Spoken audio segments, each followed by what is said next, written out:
Grant Eckhoff, since I'm looking right at you right now, would you be kind enough to lead us in the Pledge of Allegiance? Sure. I pledge allegiance to the flag of the United States of America, to the republic for which it stands, one nation under God, indivisible, with liberty and justice for all. Very nice. That's the first time I ever got to do that in 18 years. Really? Wow. Well, Merry Christmas. Thank you. Mr. Deputy Clerk, would you please call the roll? Chaplin. Elizabeth? Chavez. Here. Covert. Here. Desart. Here. DeCiani. Eckhoff. Here. Garcia. Here. Hart. Krajewski. Here. LaPlante. Here. Ozog. Here. Chalsky. Renahan. Here. Rutledge. Schwarzy. Here. Selman. Here. Tornatori. Here. And Zay. Here.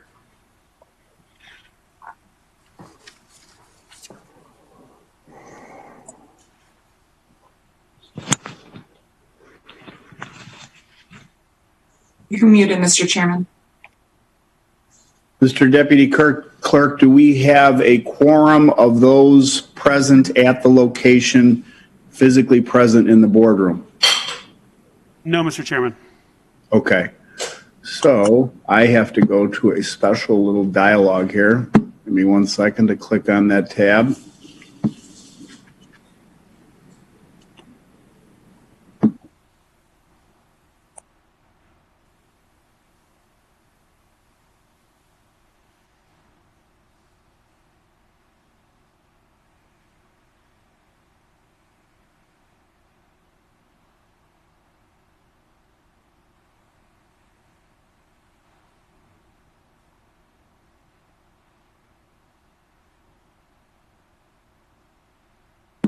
Okie dokie. Sorry about that. So I'm calling this meeting of the DuPage County Board to order. For the record, a physical quorum of the members is, oh, wait a minute, this is the wrong one. Is not present. Forgive me. I'm sorry. I'm messing up here.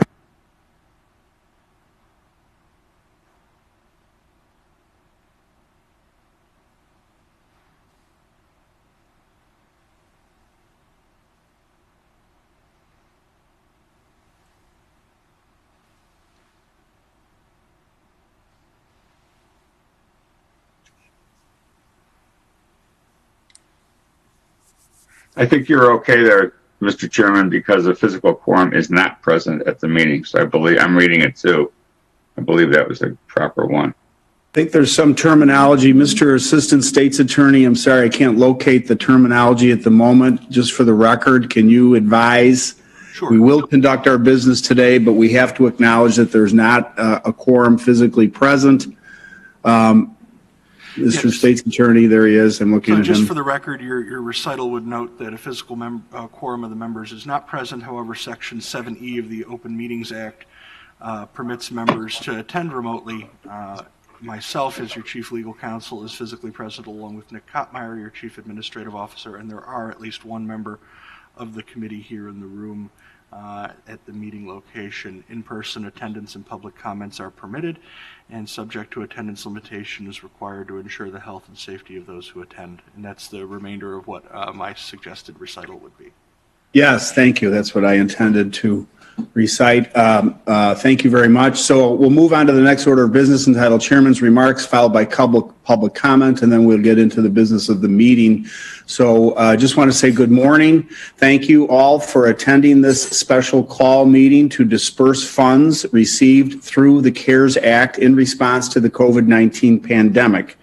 As you no doubt saw or witnessed yesterday and over the weekend, the developments, Congress reached an agreement on a new stimulus bill that will impact our residents moving into and throughout the year 2021. We are working diligently to learn all about the details of this federal legislation. It's a big bill, and there's a lot of language in it. We're combing through it very carefully. We know that under the proposal, the deadline for expending the coronavirus relief funds as part of the Federal CARES Act has been moved to December 31st, 2021. That's a lot of time, which is good, I think. We anticipate further guidance from federal officials as to impact of this extension, as well as further details on other aspects of the latest stimulus bill. So today we will review the request before us and get those funds out to people in our county as soon as possible. As you know, we have been moving these funds out expeditiously, as I think is necessary and required in this climate. And our staff will continue to share information over the next few weeks. I hope as we close out the year that you are feeling as hopeful and optimistic as I am. I had the wonderful opportunity to observe the delivery of the first shipment of COVID-19 vaccine to DuPage County last week. It was an awesome experience. I was there with Sam Tornatore and Karen Ayala and others from the health department, as well as the leadership from the DuPage Medical Group. They had agreed, the DuPage Medical Group, to house the vaccine in ultra cold freezers so that the vaccine could be stored appropriately and allowing us maximum flexibility in distribution to hospitals throughout DuPage County. So we're getting word that vaccinations will soon begin for the long-term care residents and workers, which is certainly welcome news for us. Because of our DuPage Care Center. These folks over there, the people that work there, the people that live there, they've been at risk, and these are some of the most vulnerable people and seriously ill patients, as we well know. So they and all frontline workers deserve our thanks. Like you, I am eager to see the vaccine distributed as quickly and safely as possible. As we begin our meeting today, I hope you'll join me in thanking our finance staff for their outstanding work in administering the CARES Act funds over the past 8 months. Mary Catherine Wells, Katrina Holman, Jeff Martinovich, our CFO, Alex Klug, and our Guidehouse team. The auditor's office, Bob Grogan, Assistant State's Attorney Connor McCarthy, our Choose DuPage staff, and we have a volunteer review team that has done spectacular work. All of them deserve our thanks. And so those are my remarks. I'm going to move on to some commentary about public comment, if I may.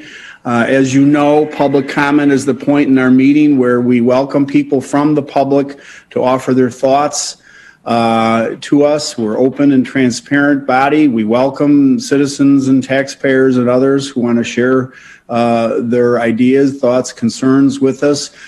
We do, however, have rules and for this due process. And the rule is that no single comment shall exceed 3 minutes in length, and the entirety of the public comment shall not exceed 30 minutes. We've been particularly challenged with this new procedure, this new part of public comment, this new approach, if I should say, public comment. People who seek to comment via online or an email, we welcome those, but it presents a new challenge to us simply because of the volume. So as we move on to public comment, I'm informed that we have more than, I think it's up to 70 items of public comment, all advocating for the return to in-classroom learning by residents of several DuPage County public school districts. I think we as a board have spoken very clearly and succinctly about this matter in the past, and I guess I'll reiterate it here today.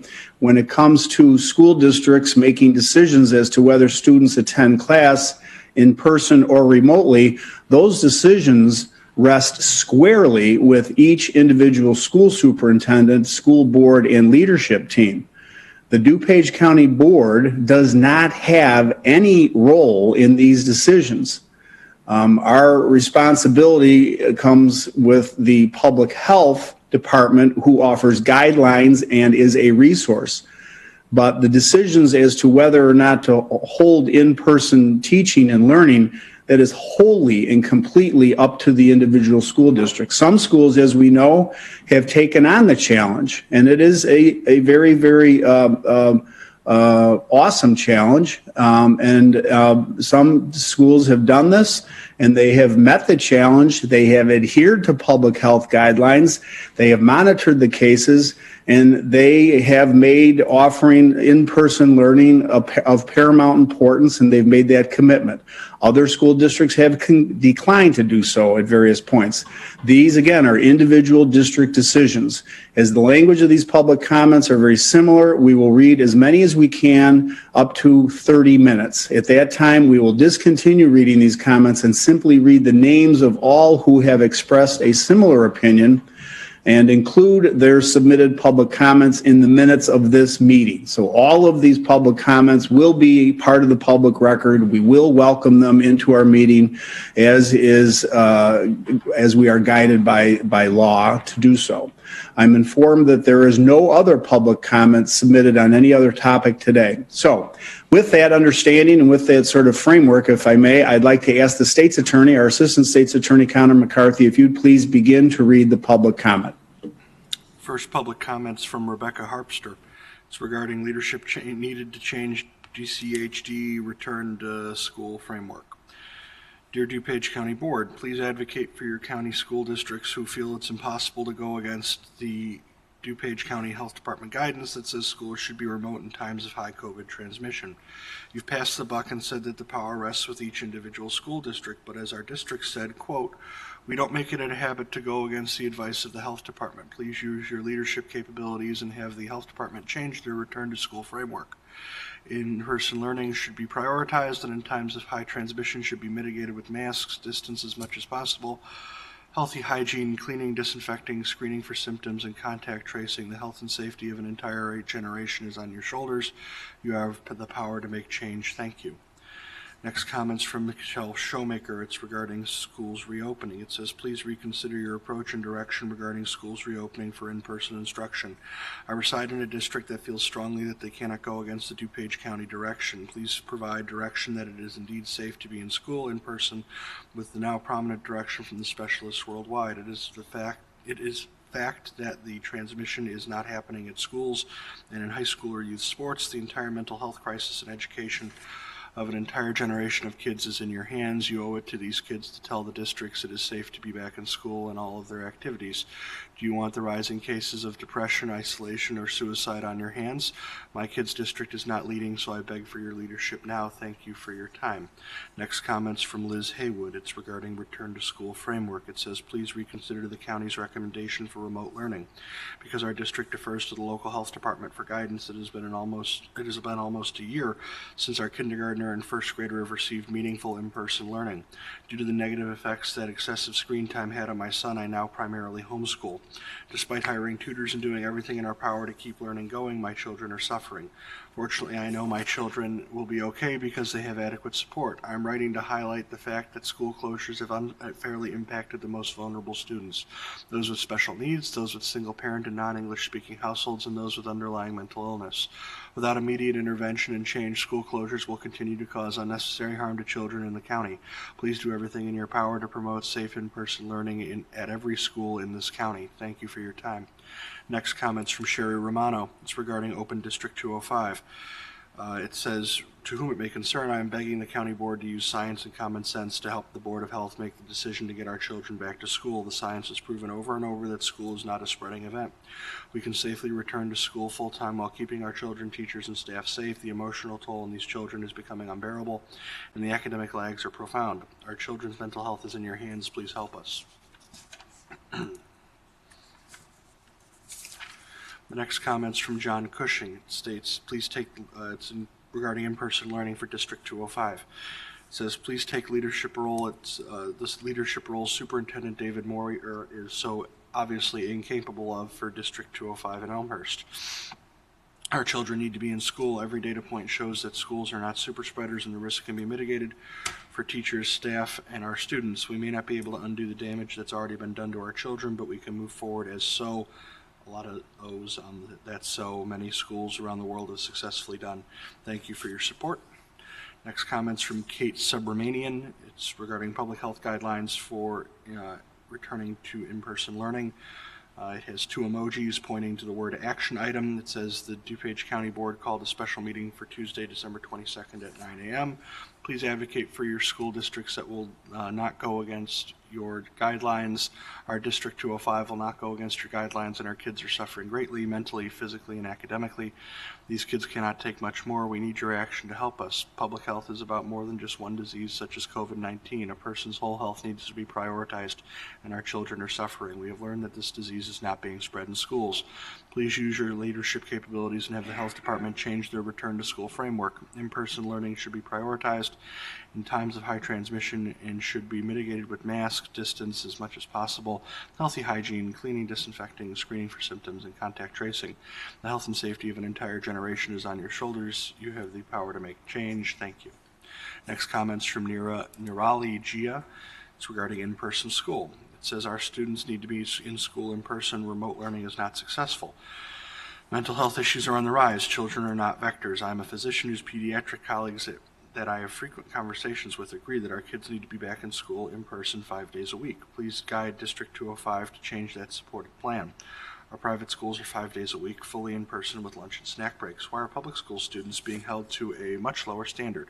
Teachers are essential workers just like I am. They need to be teaching in person. Our kids need to be back in person full time. Thank you. The next comment's from Rosario Paredes, Paredes. It's regarding back to school choice. It says, I believe parents must be allowed to choose if they want their children to go back to school or continue virtual learning. It must be up to the parents, not to the Department of Public Health, neither school boards. All mitigation means must become a choice as well. Mask testing or nasal saliva test or none, vaccination or not, it must become a choice. Mandates must not be allowed in a fee society. Patient-doctor relationship must not be broken. The freedom of choice must always remain available. That concludes the comment. Next comments from John Naughton. It's regarding DuPage Department of Public Health school matrix. It says, we encourage the Department of Public Health to reconsider its case-centric open school matrix criteria. No child under the age of 20 has died of COVID. Relatively few healthy people under the age of 60 have died of COVID. While these are guidelines in some school districts, are following them as the letter of the law and are not looking at the big picture of what's happening in DuPage County. Thank you. Next comments from Deepa Lale. It's regarding in-person school. It says, please consider the fact that our children are suffering not only with their education, but socially and emotionally. Also, our kids need to be in school, and the CDC and doctors agree that with the masks and proper precautions, our children and teachers are not safe at school. Please use your leadership to open our schools. Health does not only mean physical health, but mental health also. Our kids need to go to school. That concludes the comment. Next comments from Lisa Chu. It's regarding, please recommend school to return. It says, please advocate for your county school districts who feel it's impossible to go against the DuPage County Health Department guidance. It says schools should be remote in times of high COVID transmission. You've passed the buck and said the power rests with each individual school district. But as our district said, quote, we don't make it a habit to go against the advice of the health department, close quote. Please use your leadership capabilities and have the health department change their return to school framework. In-person learning should be prioritized, and in times of high transmission should be mitigated with masks, distance as much as possible, healthy hygiene, cleaning, disinfecting, screening for symptoms, and contact tracing. The health and safety of an entire generation is on your shoulders. You have the power to make change. Thank you. Next comment is from Carolyn Heflin. It's regarding our children should be in school in person immediately. It says, please advocate for our count school districts who feel it's impossible to go against the DCHD guidance that says the schools should be remote right now. You've said that the power rests with the school districts. However, our school district has says, quote, they don't make a habit of going against the health department, close quote. The studies have shown that children are not likely to transmit the virus and that schools being open has not led to a rise in community spread. This is from the World Health Organization website. Their health and safety needs to be prioritized, which means being physically in the classroom. The increased rates of depression, anxiety, and suicide are becoming very apparent. I can see it in my own children.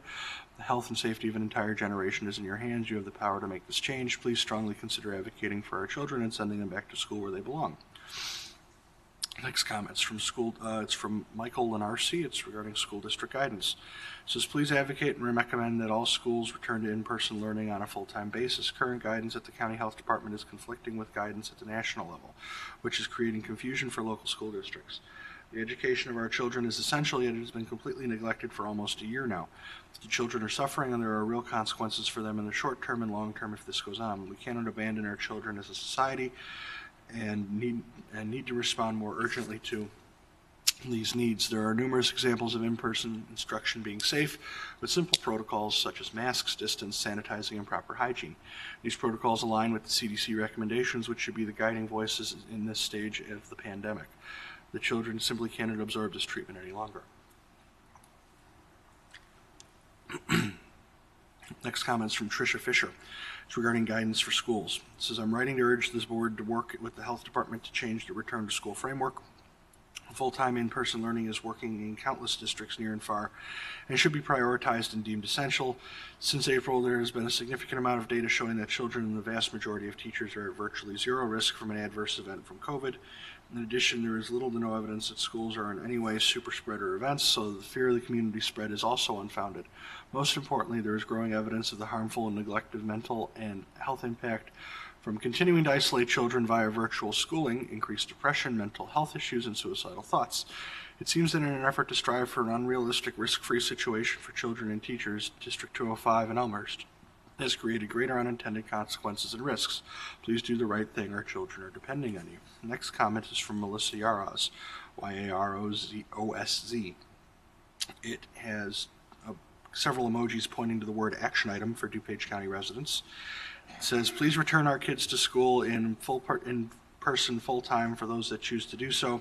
Please complete remote learning has taken its mental toll on my high school junior at Glenbard South. She's an excellent student, but she has told me how difficult it is to stay motivated, to look at a small iPad screen for 5 to 7 hours a day, and not have true interactions with teachers and students, not to mention no clubs, activities, or sports. The DuPage County Board needs to advocate for their county school districts who feel it's impossible to go against the DuPage County Health Department guidance that says schools should be remote in times of high COVID transmission.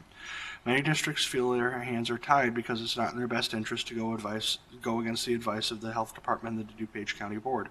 Please use your leadership capabilities and have the Health Department change the return to school framework. In-person learning should be prioritized, and in times of high transmission should be mitigated with mask distance as much as possible, healthy hygiene, cleaning, disinfecting, screening for symptoms, and contact tracing. The DuPage County Board has the power to influence change. Please use it to help DuPage County students. I implore you to educate the school districts that it's okay to not only use your guidance and that your guidance is not law. It's the best interest of all students. It's in the best interest of all students to give them back full-time in person. Sincerely, Melissa Yarias. Next comment is from Heidi Martin. It's regarding back to school for District 205. It says, please advocate for your county school districts who feel it's impossible to go against the DuPage County Health Department guidance that says schools should be remote in times of high COVID transmission. You've passed the buck and said that power rests with each individual school district, but as our district said, we don't make a habit of going against the advice of the health department. Please use your leadership capabilities and have the health department change their return to school framework. In-person learning should be prioritized, and in times of high transmission should be mitigated with masks, distance as much as possible, healthy hygiene, cleaning, disinfecting, screening for symptoms, and contact tracing. The health and safety of an entire generation is on your shoulders. You have the power to make change. Thank you. Next comment is from Carrie Swenson. It's regarding DuPage County Health Department and County and Health Department COVID metrics. Dear board members, I'm asking you to urgently consider and demand that DuPage County Health Department reevaluate the metrics for returning to school. We are 10 months into this pandemic and it's time. Things change. We know more. We know the safest place for students is in school. We know that our highest numbers are not only over 60, but in long-term care facilities that pose no risk to the community. We know that with 12,250,000 plus tests taken in Illinois with a population of 12,600,000 plus. Clearly, there are multiple tests per patient, in extended care, and erroneous positives. This data is dictating school attendance, and a majority of the numbers have zero to do with the school population.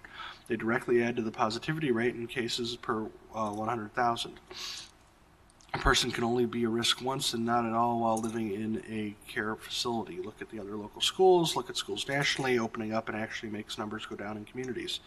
After 10 months, I'm begging you to look at the updated expert opinions and please update your metrics. Even the director of the IDPH had her children going to school.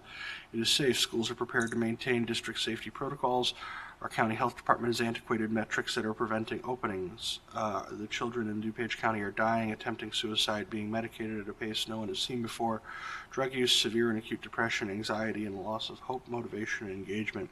Please support changing metrics to save this generation of children. Please, they are screaming for someone to listen and remove unattainable county metrics and keep these kids in school as soon as possible. That concludes the comment. Next comments from Andrea Medema.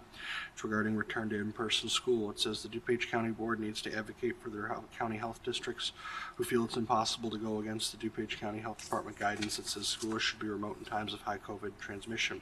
Many districts feel their hands are tied because it's not in their best interest to go against the advice of the health department and the DuPage County Board. Please use your leadership capabilities and have the health department change the return to school framework. In-person learning should be prioritized, and in times of high transmission should be mitigated with mask distance as much as possible, healthy hygiene, cleaning and disinfecting, screening for symptoms, and contact tracing. The DuPage County Board has the power to influence change. Please use it to help DuPage County residents get these kids back to school in person. Next comments from Paula Duhlman. Subject is duo. The comment section is blank.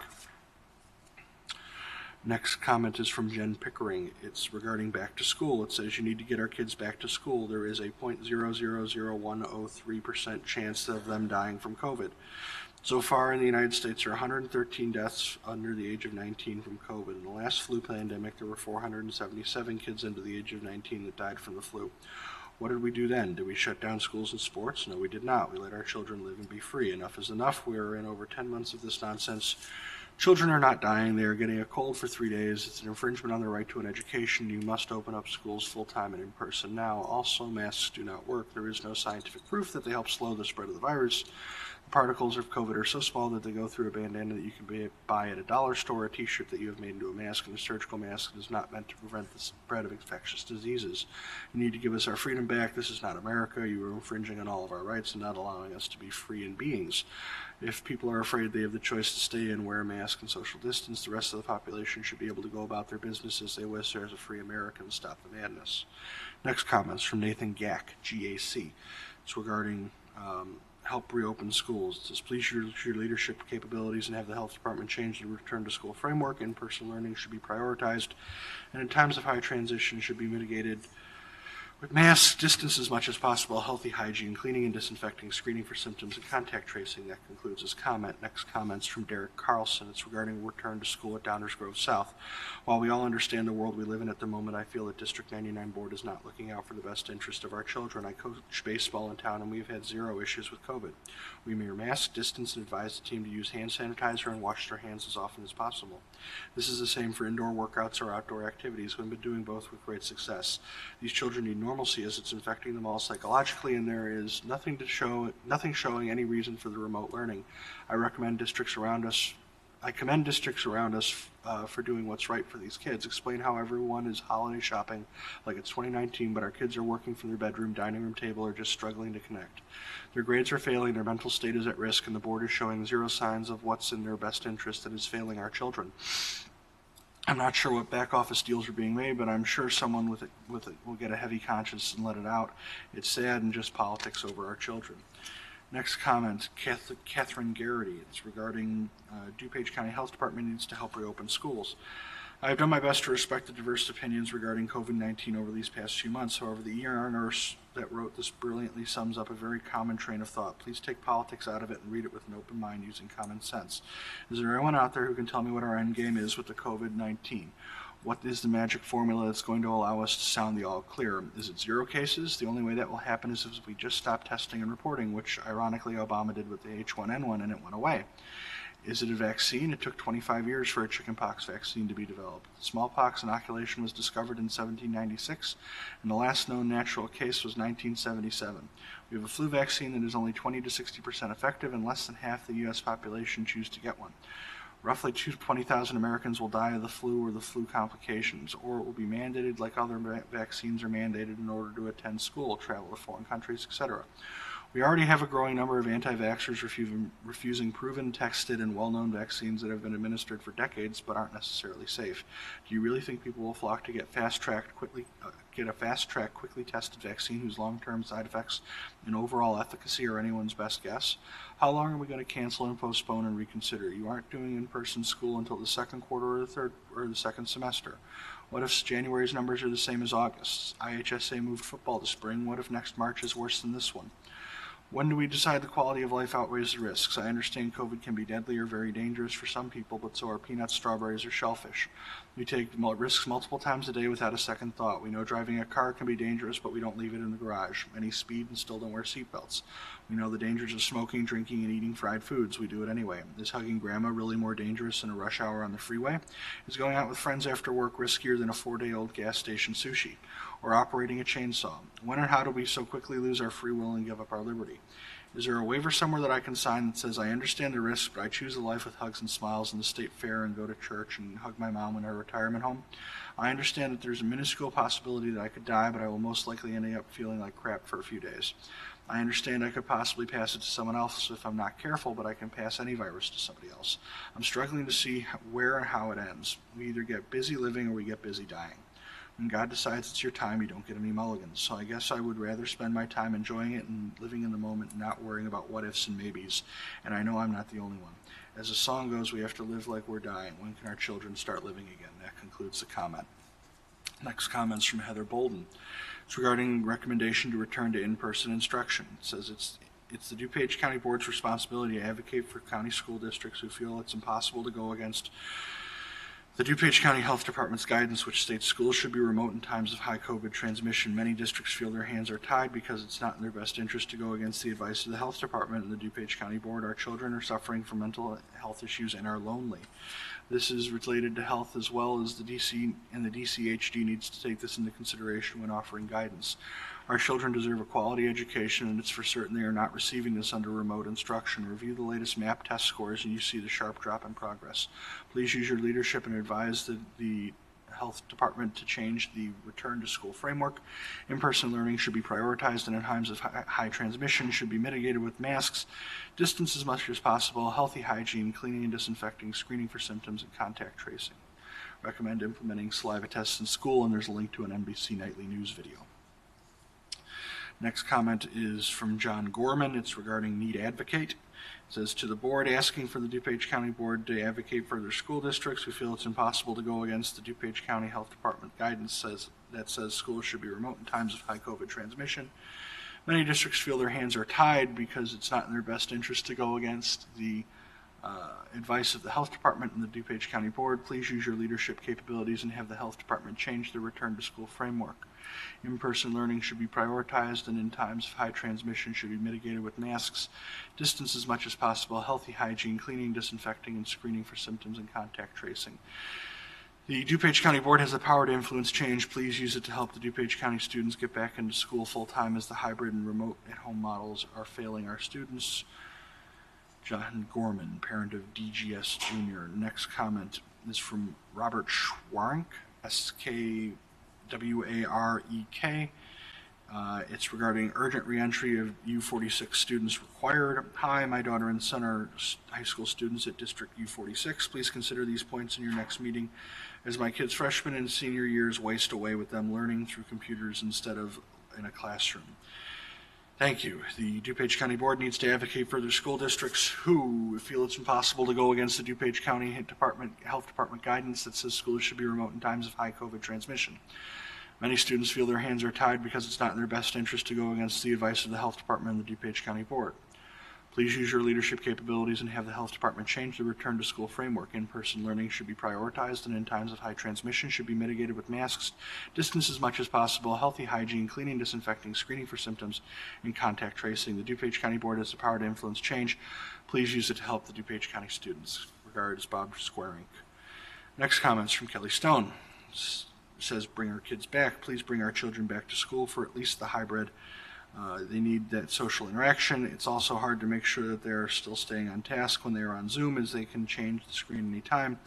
This has sure been a difficult situation I have come across on multiple occasions. I want to make sure that my children are getting the best learning experience possible. That concludes the comment. Next comment is from Beth Ann Trankina, Trankina. It's regarding return to learn. It says, DuPage County Board needs to advocate for their county school districts who feel it's impossible to go against the DuPage County Health Department guidance that says schools should be remote in times of high COVID transmission. Many districts feel their hands are tied because it's not in the best interest To go against the advice of the Health Department and the DuPage County Board, please use your leadership capabilities and have the Health Department change the return to school framework. In-person learning should be prioritized, and in times of high transmission should be mitigated with mask distance as much as possible, healthy hygiene, cleaning and disinfecting, screening for symptoms, and contact tracing. The DuPage County Board has the power to influence change. Please use it to help DuPage County students. Next comment is from Connie Horowitz. It's regarding restructuring the DuPage County Health Department back to school metrics. It states, as this resident with children in DuPage School District 88, I'm begging you to reconsider reevaluating the current metrics you are releasing weekly to the county. Our superintendent and school board are basing their return into in-school learning solely on your recommendations. Even though there's no scientific proof the virus is being spread in school environment, my children haven't been in person since March, and their education and well-being are suffering. If something isn't done, soon we will have more children with mental health issues than ever before in the history of the United States. Next comment is from Dawn Martin. It's regarding helping school districts return to in-person education. Good morning. I'm contacting you today in hopes that the DuPage County Board can work with the DuPage County Health Department to update the guidelines for the reopening of schools. As of today, many schools have remained closed to in-person instruction since March. Students of all ages have lost out on important social and emotional development. They are struggling to learn and stay focused through the use of screens. There has been an increase in mental health issues. Large numbers of students at the high school levels are failing, not checking in, and losing connection to the things that were helping them prepare for adulthood.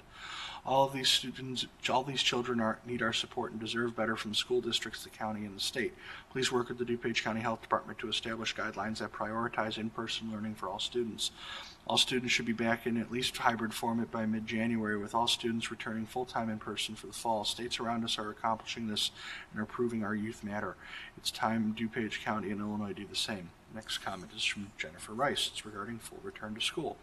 It says, I implore you to change your metrics and follow the current screams of the CDC. Pediatricians all over the country, and do the right thing and push on getting all of our kids back into school in person full-time. Study after study are showing this age group is not at risk, and transferring the virus is not happening at a high percentage in the classrooms, in the buildings, on campus. District 205, where my children attend, 3 different schools have followed blindly to your metrics and guidelines, even though you recommend each district for themselves. Unfortunately, I fail to see that the full health for these kids being thought of during this time. You are concerned for one particular virus only. Stress has proven to be a huge health indicator in lowering immunity, activating cancer cells, and on and on. Our kids are under constant stress daily, even the ones who are doing fine. The bigger picture than our physical health right now is our mental health, and that is also triggered by stress, so much more like social isolation, poor grades and activity, uncontrolled eating. This is not going away, and likely we're just touching the surface of what is really happening to most kids. Please do your best to fight for the whole health of our children and not on one particular virus. I believe I'm advised I hit my 30 minutes. I don't see any in-person public comment. So that's unless there's someone wants to have me continue reading and extend for another 30 I believe that 30 minutes you've consumed 30 minutes with those comments.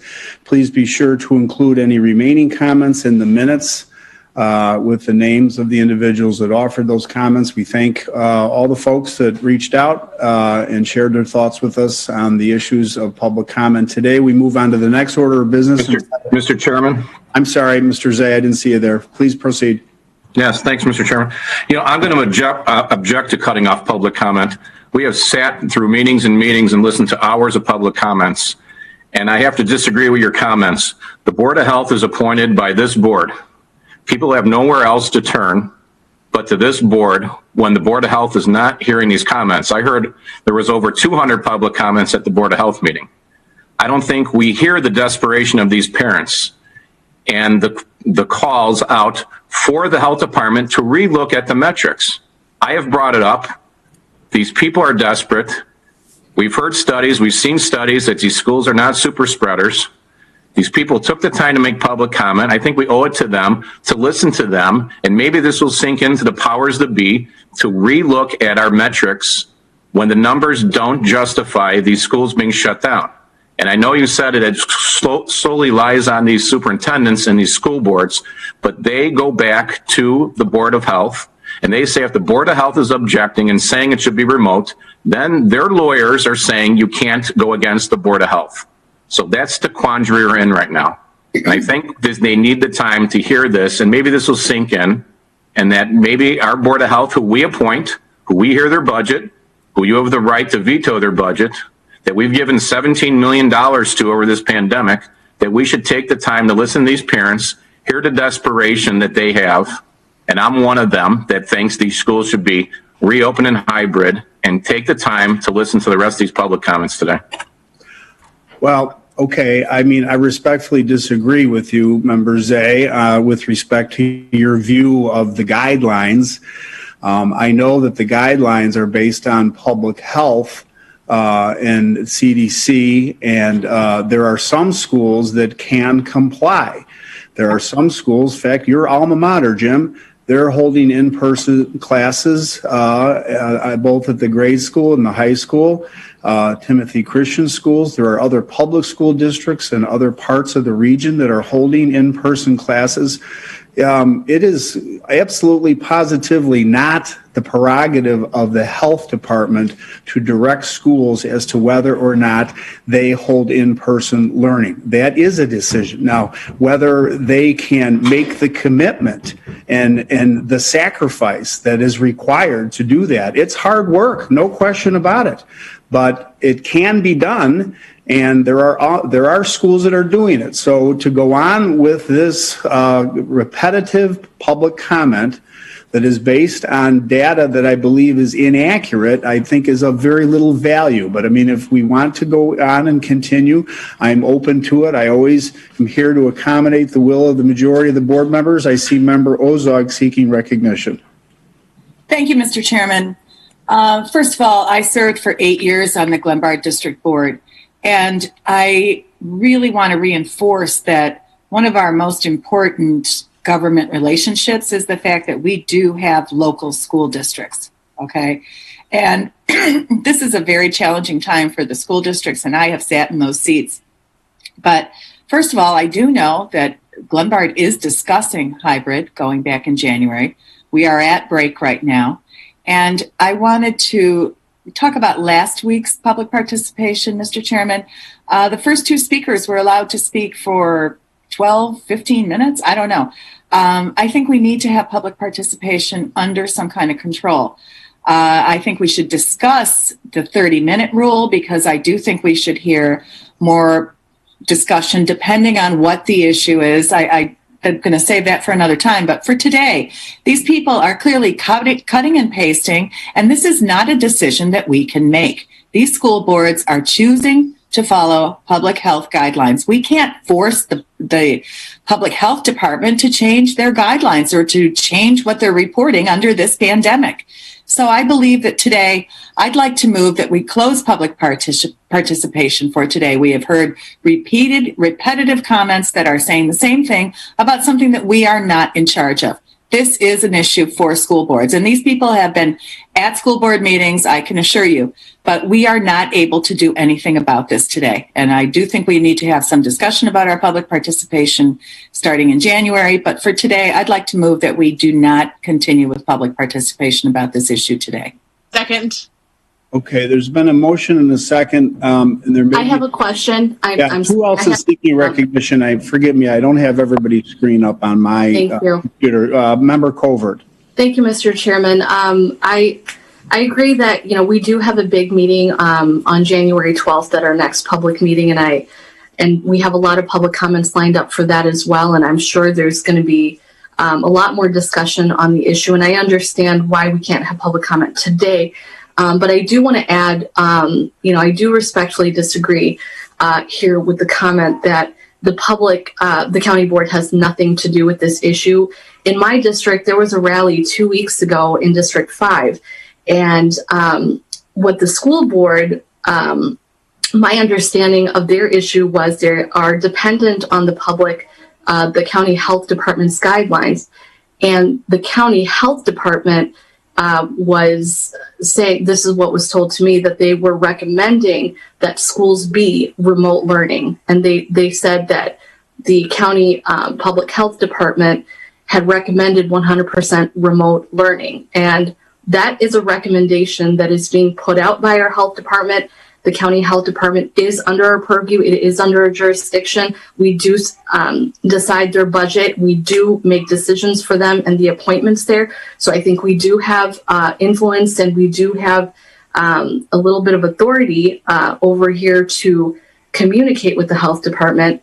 But if they're going to say, and I need to confirm this with Karen Aiello and myself, if there is a written recommendation that schools go 100% remote learning, and if they are making those guidelines, my school district 204 and 203 in my area, they are wholly dependent on those guidelines. So parents are desperate. They are, especially low income, single parents, low income parents, children with disabilities. It is a serious issue. It's a nonpartisan issue. And we need to understand these parents who cannot send their kids to school, and they're losing their homes, they're losing their jobs.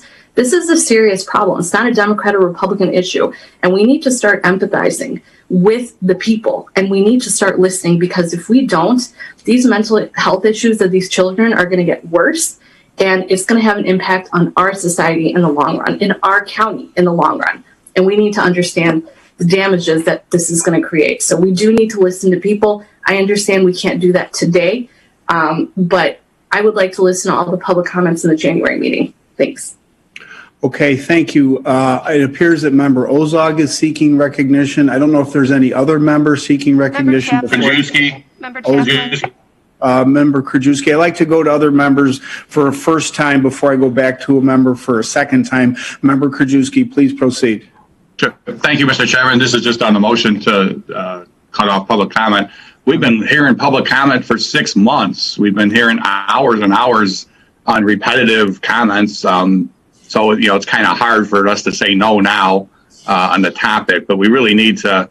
I mean, we've never followed our rules for the last, many months, letting people go longer than 3 minutes and going for 4 or 5 hours, whether it was Facebook posts, chicken coops, not wearing a mask at a rally, the Sterigenics issue. I mean, we went hours and hours listening to public comment, and now we're going to say no. It's kind of hard to do that. But at some point we got to say, and maybe the rules committee is going to come back and say we have to adhere to these rules. But we've been doing this for 6 months, going longer than our board rules. And so all my comments. Okay, I see Member Chavez seeking recognition. Thank you, Mr. Chairman. I think what concerns me a little bit about this conversation is we are dealing with a health department that is looking at science, and science is finite, and we cannot influence they're looking at data, they're looking at numbers, they're looking at what's best for the health of our community. And I think what we can facilitate as a board is a better understanding of what's going to our school districts, what's helping them to make their decisions. I think we can make sure that we're as transparent as possible with the information that our school districts are getting. But I do agree that this lies with our school boards. We have our boards for a reason. I think we need to, stay in our lane as much as possible and facilitate information. But I just don't want to have any influence over science. I'm not an epidemiologist. I don't see one on here. And we need to trust the scientists and the people that are in place to keep our communities safe. Member Chaplin.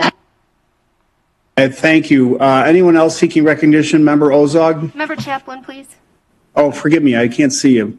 Forgive me. Please proceed, Member Chaplin. I'm sorry. Thank you so much, Chairman. I just wanted to make one point. The DuPage County Board does not make any decisions for the DuPage County Health Department. I think that is really very important to get out to that misconception that the county board makes decisions for the health department is completely off base and wrong information. And we should not be spreading wrong information. And I agree with Member Chavez. This is a matter for doctors and scientists. We should not be,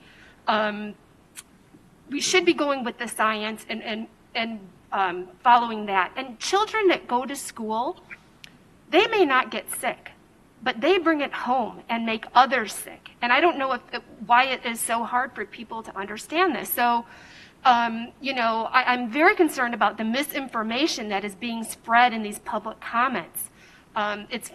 I don't think it does any good for anyone. Of course, they have a right to speak and spread that, but I think it's our job to make sure that we are putting out the right information and we are following the guidelines and we are following the recommendations of our health department. But again, to be clear, we do not make any decisions for the health department. That is a completely inaccurate statement. Thank you. Okay, thank you. I see Member Rutledge seeking recognition. Thank you, Chairman. I guess a little anecdotally, I would say that I fall on the side of elementary school kids going back to school. I'm not sure about high school. But I did speak yesterday with a high school teacher who's been doing the job for 25 years. And she told me that special needs children, Asperger's, a whole variety of kids that need extra work are thriving with Zoom.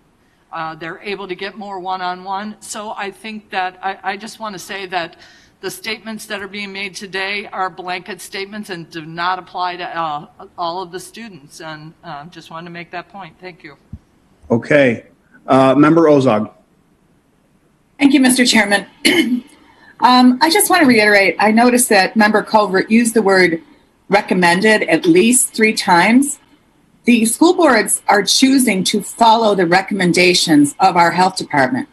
First of all, we are not scientists or epidemiologists, and we have no business trying to influence in any way the recommendations of our health department, which we trust and support. And also, as I reiterated before, this is one of our most sacrosanct local government issues, that school boards are in charge. I was elected twice to the Glenbard board by 19% of the voters. So if you don't want to hear what the school board has to say for you, then you need to vote. And there will be an election this spring. But this is a school board issue. It is nothing to do with us. We can't influence, should not influence the health department, and we will certainly not be influencing school boards. So for us to continue listening to this issue, which is completely beyond our influence or our any recommendations that we can make, is really a waste of our time and any citizens who are joining us today, because this is not an issue of ours. Chicken, all sorts of other issues we've dealt with in the past 6-8 months are our issues, but this is not. Thank you. Okay, so we have a motion and a second on the table, and if I may just offer a little perspective, our obligation is to comply with Illinois law, Open Meetings Act, to give the public an opportunity to offer thoughts and concerns. We have done that. We also will include all further remarks in the minutes of our meeting. The position and the message that these folks from District 205 and other school districts, they've conveyed that message. The concern that I have, Member Zay, is that we have a responsibility to lead government, and we have to recognize that the health department is a separate, independent unit of government, and they are guided by objective criteria. They are offering guidelines. Here's what the guidelines are. Here's what our recommendations are given this, that, and the other. That is their job. I am not going to try to influence that with politics. I know for a fact, because we have empirical data, that there are school districts that are working with the health department, and they are doing in-person learning in an award-winning way. Now, it's hard. You got to put plexiglass up. You have to test the kids coming into school. That's a very, very burdensome responsibility to take on. But some school districts have made it of paramount importance, and they have stepped up and they're doing it. So I am not going to enter into the middle of this decision-making process. I think it's folly for us to even attempt to do so, because it is not within our purview. I'm going to respect the boundaries of authority and the units of government that have been charged with this, duly elected folks. If they think the guidelines and the recommendations are too overwhelming, too difficult, they can't do it. They can't overcome. They can't contain. They can't keep their teachers safe. That's their decision. I'm not condemning them for it. I'm just saying that's their decision. And for us to go on to try to influence the health department politically because we're going to listen to another hour and a half of the same folks that are rather misguided in their thinking, I think is not a good thing for us to do, and it's irresponsible. So with that, I will entertain the motion and the second by Member Ozog, seconded by Member Desart, to confine the remarks to what we have already done, which I think is quite generous for 30 minutes, and to include all the remaining remarks in the minutes. Mr. Clerk, please call the roll. Ozog. Yes. Pachowski. Renahan.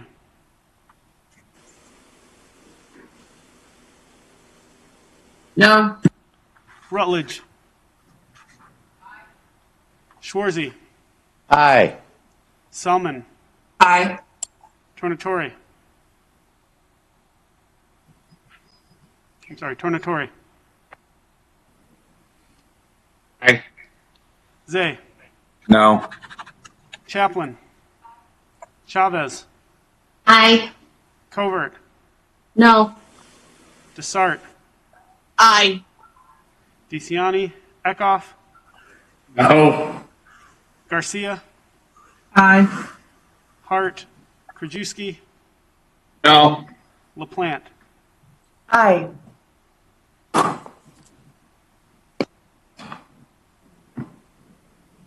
Mr. Clerk, I wasn't keeping score. What is what's the roll call? 11 voting aye, 5 voting nay. Okay, so the motion carries. The public comment we will conclude, and we'll move on to the next order of business entitled consent.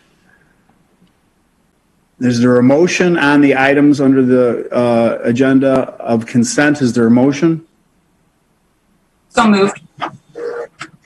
Okay, there's been a motion and a second. Mr. Clerk, please call the roll.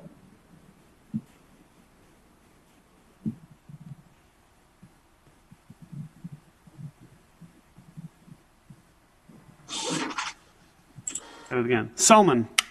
Aye. Tornatore. Aye. Zay. Aye. Chaplin. Chavez. Aye. Covert. Aye. Desart. Aye. DeCiani. Eckhoff. Aye. Garcia. Aye. Hart. Krajewski. Aye. LaPlante. Aye. Ozog. Aye. Pachowski. Renahan. Aye. Rutledge. And Schwarzy. Aye.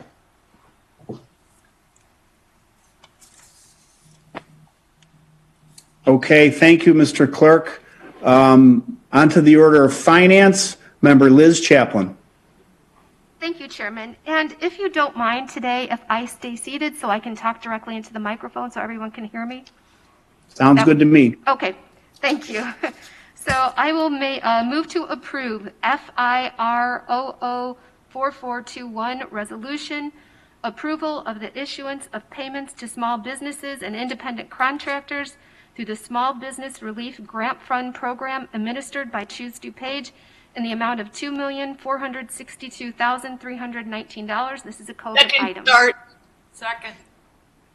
Okay, there's been a motion and a second by Member Desart. Is there any discussion? And if you want to discuss the matter, please seek attention verbally, if you would, because I can't see who's holding up their hand right now. Anyone? Mr. Chairman? Yes, yes. Member Chavez. Thank you. I just wanted to mention that this particular item was a Herculean task by Choose DuPage, and I think that they should get some recognition on this item because so many volunteer hours went into reviewing all these applications. And you mentioned it briefly at the start of our meeting, but I think I really want to thank the members of this committee, all those that gave of their time to make sure that these businesses in our small community or in our community small businesses received the money that they need to get through this. And we just couldn't have done it without them and their volunteer hours. So I think it was just a wonderful effort and shows what we can do within the county. So I'd like to thank them. Thank you, Member Chavez. Anyone else seeking recognition? Member Chaplin to close. That's all. We can take the Okay. vote. So there's been a motion and a second. Mr. Clerk, Mr. Deputy Clerk, please call the roll. Chaplin. Aye. Chavez.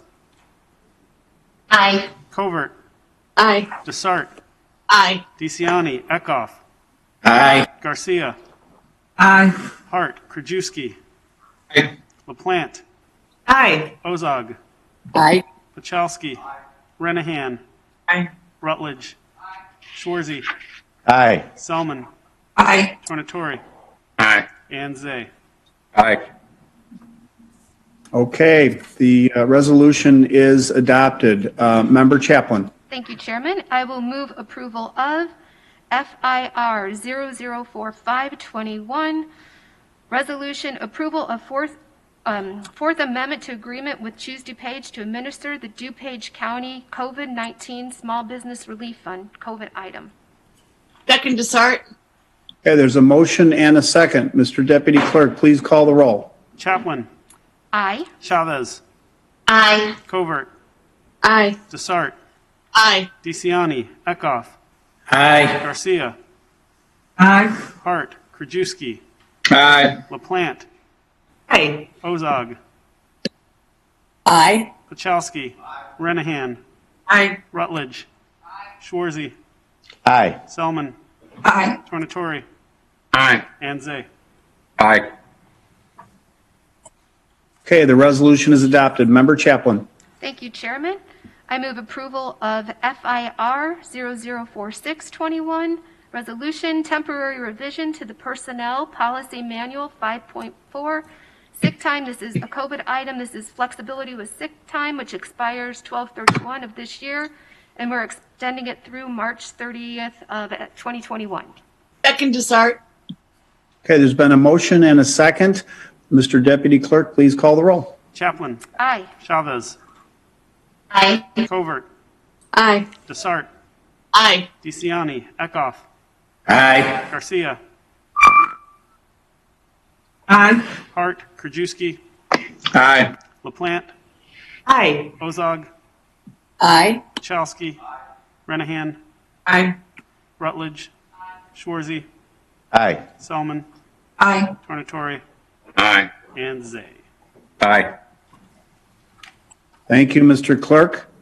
Member Chaplin. Thank you, Chairman. I move approval of FIR 004721, resolution, recommendation for the approval of a payment to the City of Wooddale for the supplemental reimbursement of COVID-19 eligible expenses from the CRF fund for a total amount of $75,507.46. Second Salmon. Been a motion and a second by Member Salmon. Mr. Clerk, please call the roll. Chaplin. Aye. Chavez. Aye. Covert. Aye. Desart. Aye. DeCiani. Eckhoff. Aye. Garcia. Aye. Hart. Krajewski. Aye. LaPlante. Aye. Ozog. Aye. Pachowski. Renahan. Aye. Rutledge. Schwarzy. Aye. Selman. Aye. Tornatori.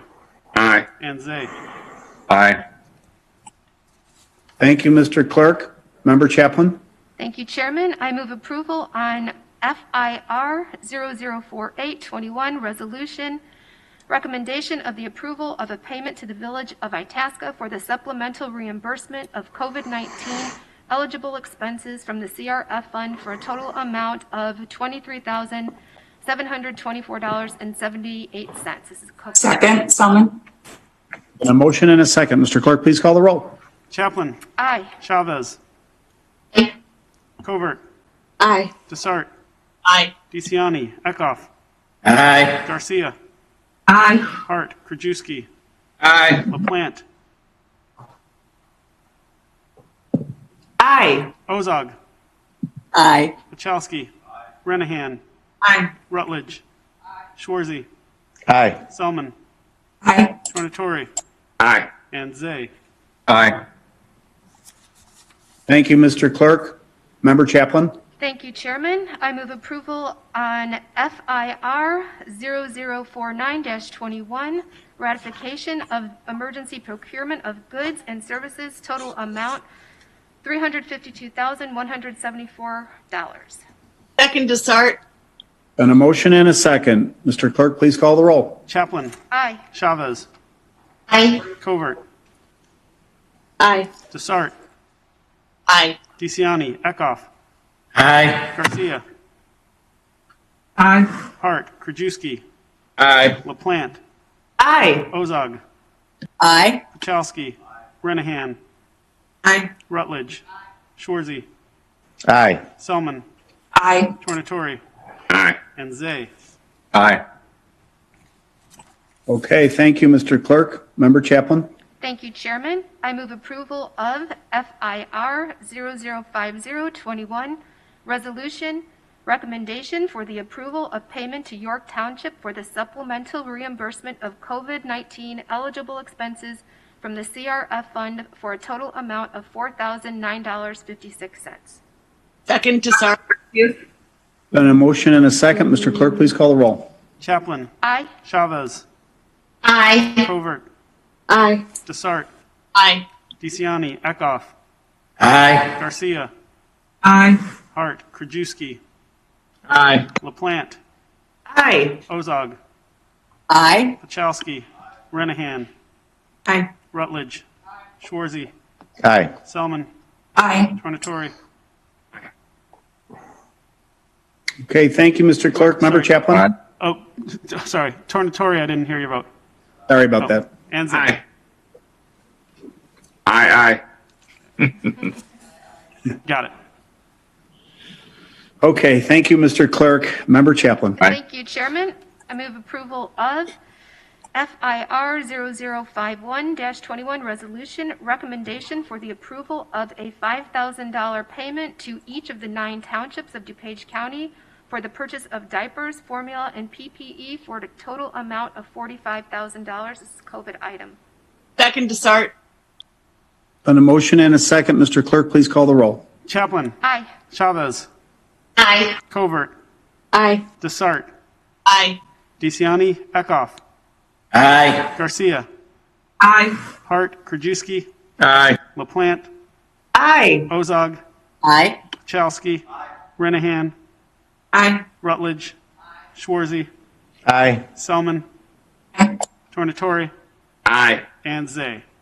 Aye. Okay, thank you, Mr. Clerk. Member Chaplin? Thank you, Chairman. I move approval of FIR 0052-21, resolution approving an agreement with Western DuPage Special Recreation Association for COVID-19 eligible expenses from the CRF fund in the amount of $9,977.74. Second to start. Been a motion and a second. Mr. Clerk, please call the roll. Chaplin. Aye. Chavez. Aye. Covert. Aye. Desart. Aye. DeCiani. Eckhoff. Aye. Garcia. Aye. Hart. Krajewski. Aye. LaPlante. Aye. Ozog. Aye. Pachowski. Renahan. Aye. Rutledge. Schwarzy. Aye. Selman. Aye. Tornatori. Aye. And Zay. Aye. Hey, thank you, Mr. Clerk. Member Chaplin? Thank you, Chairman. I move approval of FIR 0053-21, resolution recommendation for the approval of a payment to the DuPage County Health Department for reimbursement of COVID-19 eligible expenses from the CRF fund for a total amount of $4,025,049.32. Second. Been a motion and a second. Mr. Clerk, please call the roll. Chaplin. Aye. Chavez. Aye. Covert. Aye. Desart. Aye. DeCiani. Eckhoff. Aye. Garcia. Aye. Hart. Krajewski. Aye. LaPlante. Aye. Ozog. Aye. Pachowski. Renahan. Aye. Rutledge. Schwarzy. Aye. Selman. Aye. Tornatori. Aye. And Zay. Aye. Okay, the resolution is adopted. Member Chaplin? Thank you, Chairman. And finally, I move approval of FIR 0054-21, resolution, budget transfers 12/22/2020, budget transfers various companies and accounting units, COVID item. Second to start. It's Been a motion and a second. Mr. Clerk, please call the roll. Chaplin. Aye. Chavez. Aye. Covert. Aye. Desart. Aye. DeCiani. Eckhoff. Aye. Garcia. Aye. Hart. Krajewski. Aye. LaPlante. Aye. Ozog. Aye. Pachowski. Renahan. Aye. Rutledge. Schwarzy. Aye. Selman. Aye. Tornatore. Aye. And Zay. Aye. Resolution is adopted. Thank you, Mr. Clerk. Thank you, Member Liz Chaplin. A fine report. On to the next order of business entitled Old Business. Old Business. Is anyone seeking recognition on the order of old business? And if you are, please make yourself known verbally. Member Stallman, please, Mr. Chairman. Yes, Member Selma, please proceed. Thank you. Not to revisit our conversation, but someone had brought up that, yes, we're going to have an ad hoc committee on the board rules. And so if there are items like the timing of our public comment or things that have been rolling around in your head and you wish that it would get addressed, please feel free to send me an email between now and our first meeting will be January 12th. If anyone needs a copy of the rules just to review and spend some quality time with a red pen over the holidays, let me know. I'm happy to send that along. We want this to be sort of a collaborative, bring all your best ideas process. So thank you, Mr. Chairman. No, you're welcome. And on that note, I welcome it, and I may have a suggestion or two as well. When it comes to public comment, I would gladly delegate the responsibility to any member of the board who wants to cut off somebody like Mrs. Rugg or someone else. I would gladly do that. Sometimes when you're presiding over these meetings, it's a judgment call, and folks, all they really want to do is come to the meeting and make their voices known, and sometimes you just have to kind of feel it out. But I mean, if we want to go to a hard and fast rule and shut people down after 3 minutes, I think that invites problems, but there'll be time and a place for that discussion later. I do see Member Renahan seeking recognition. Thank you, Mr. Chairman. As far as old business goes, I just want to thank all the parents and of kids that came out to speak today. I voted no against holding comment just because I agree with Member Krajewski. We have heard so much public comment, whether it be, the stereogenics thing or face masks or, numerous things. And I think if we start to cut things off based on substance, I think we risk abusing the rule. And so, Member Selman, I appreciate that because my suggestion would be for the Rules Committee to address how we do this public comment, especially while we're during this executive order. And I also just wanted to say, substantively, to address, what the parents' concerns on getting kids back to school. I mean, there's nothing more important than our kids and our families, right? And I think there's just a misconception or some confusion about how the Board of Health is separate to some degree from, we don't have the jurisdiction to set the rules for them. And so I think from a county perspective, if we could put something out just to educate people, I think it would do people a favor. It would do our, this county board a favor. And, just let's let people know the way the rules go. That's all. Anyone else seeking recognition on the order of all business?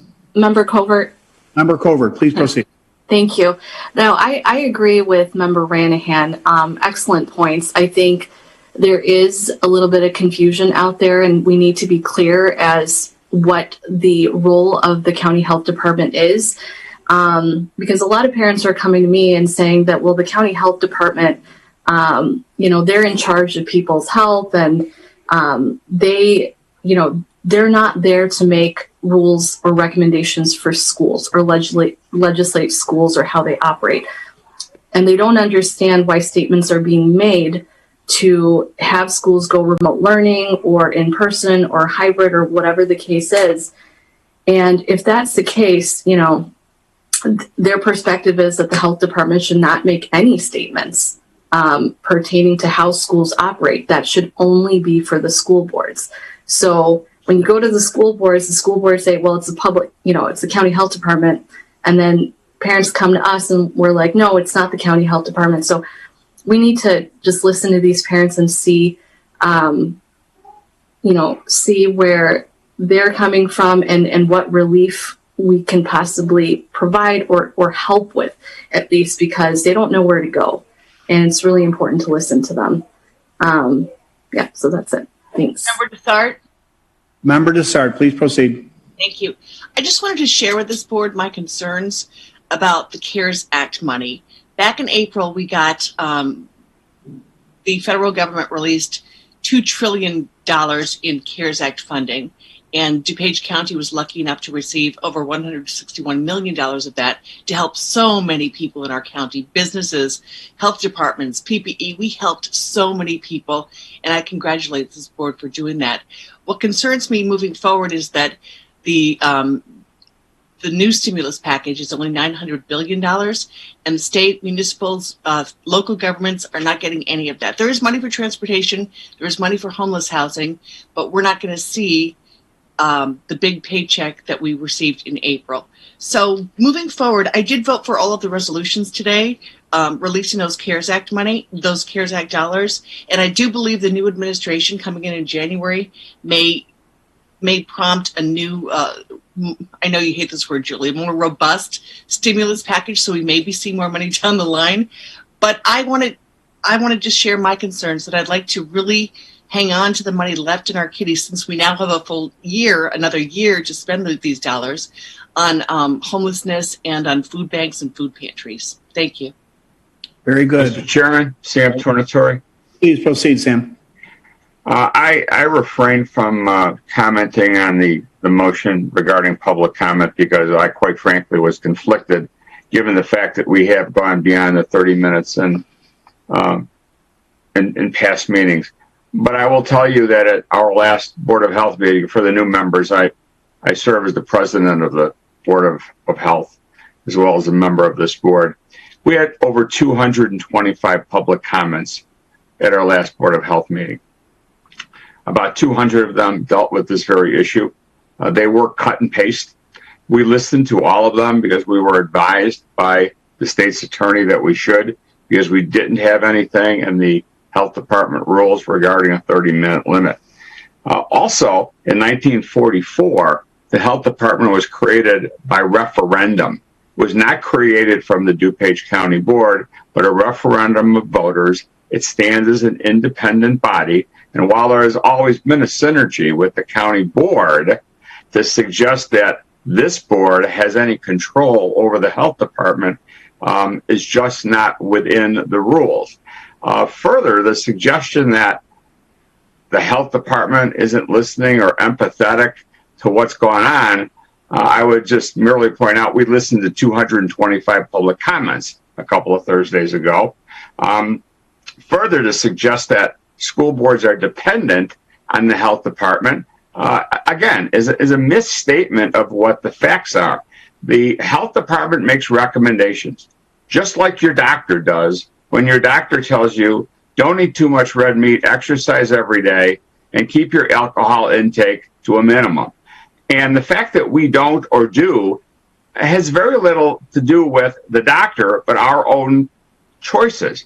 Just as whether or not to be in person or hybrid is a choice made by the parents, the school boards, and the superintendents of the districts in question. To blame the health department, these people who have worked 24/7 for the last 9 months and have killed themselves every day to keep us healthy, and suggest that they don't have empathy or to suggest that they're not listening is the height of untruth, the height of hypocrisy, and aggravates me to no end. Quite frankly, to demonize the health department is a total abrogation of what we do as a county health department. To suggest that the chairman has a veto over the budget or we appoint the health department is political. It is entirely political to the health department, which is about an apolitical board as you're going to find in this county. And if the health department board has to worry about whether or not this board is going to approve a budget or get people appointed to it because they do or don't make recommendations because people in District 5, parents in District 5, or particular county board members want them to vote a certain way, you're going to have a mass exodus of that board, and I'll be the first one leading out the door.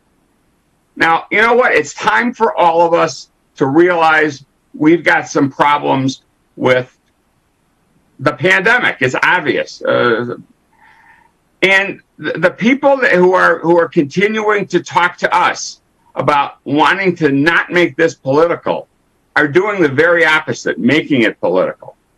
Go to your school board meetings. Talk to your superintendent.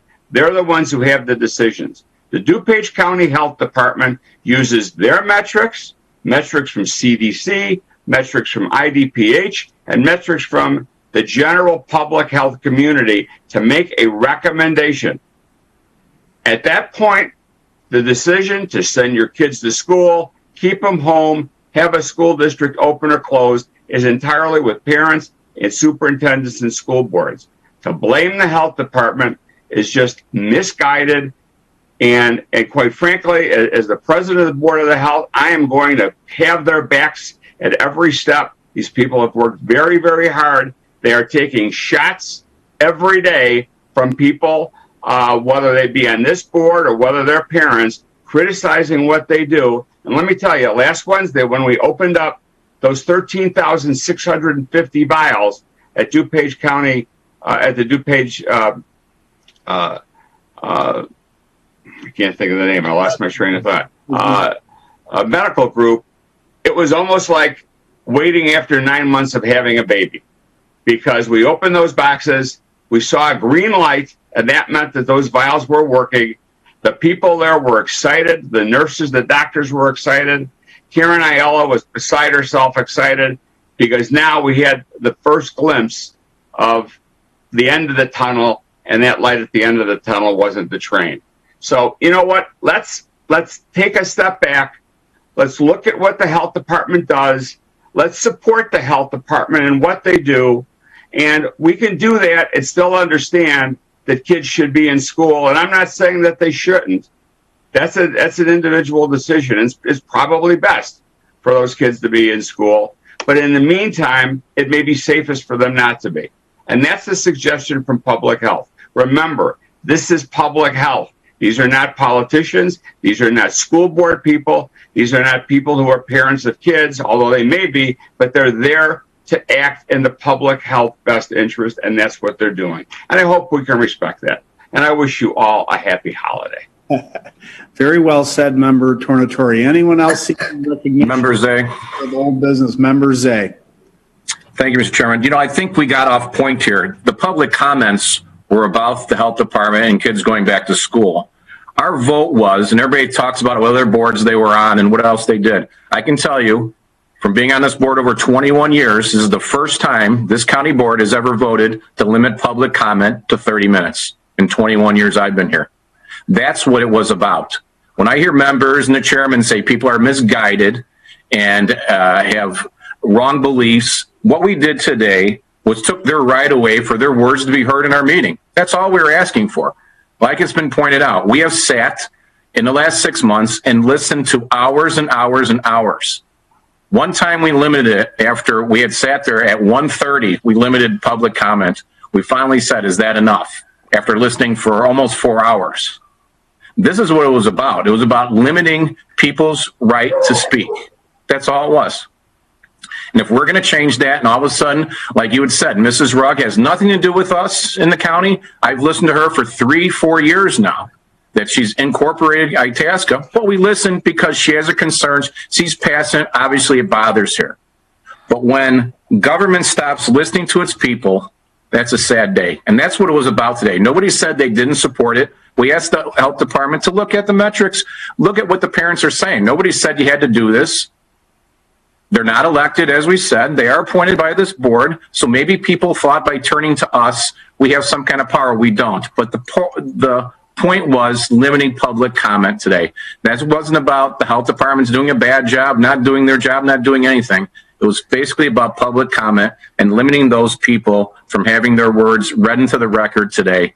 And that's what it was about. And that's, like I said, the first time in 21 years we've ever limited it after 30 minutes. Okay, I'll tell you what, members A, I will entertain a motion from a board member with leave of the body. We can go back to public comment, and I'm more than happy to sit here and listen to the remaining remarks. I'm more than happy. I'll make that offer. I'm getting mixed signals here. Some folks are offended that I don't shut down public comment sooner. Some folks, we never abide by the 3-minute rule. Why does he start today? You guys are going to take up this matter in the rules. So I welcome all of that. You try to make the best judgment as you can, given each set of circumstances. So I will be willing to entertain a motion with to seek leave of the body, to go back to public comment, and to let the state's attorney read in the remaining remarks. And I'm more than happy to do that. I wouldn't want to do something that hasn't been done in your 21 years, Jim. Member Ozog. Thank you, Mr. Chairman. I'd like to point out that, first of all, the chairman did request the rest of these comments will be read into the minutes, so they are available to us.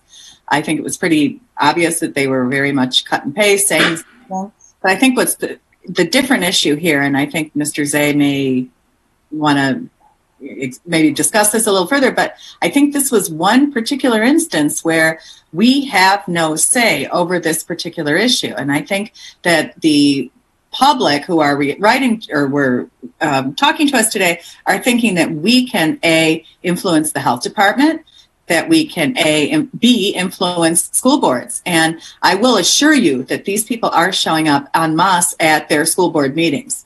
And that is where these decisions are made. These are recommendations from our health department based on, as Member Chavez talked about, science. And if they choose to not follow it, and some schools, there are grade schools that are going to school, they have a different population, et cetera. So this is all a lot of moving parts. But the point here today is that we have nothing to do with influencing the school board and nothing to do with influencing the health department. So I think the fact that these are being read into the record, and frankly, the cut and paste nature of them, this is outside of our purview. So today, I think that we made the right decision to change how we've dealt with this particular public issue. Thank you.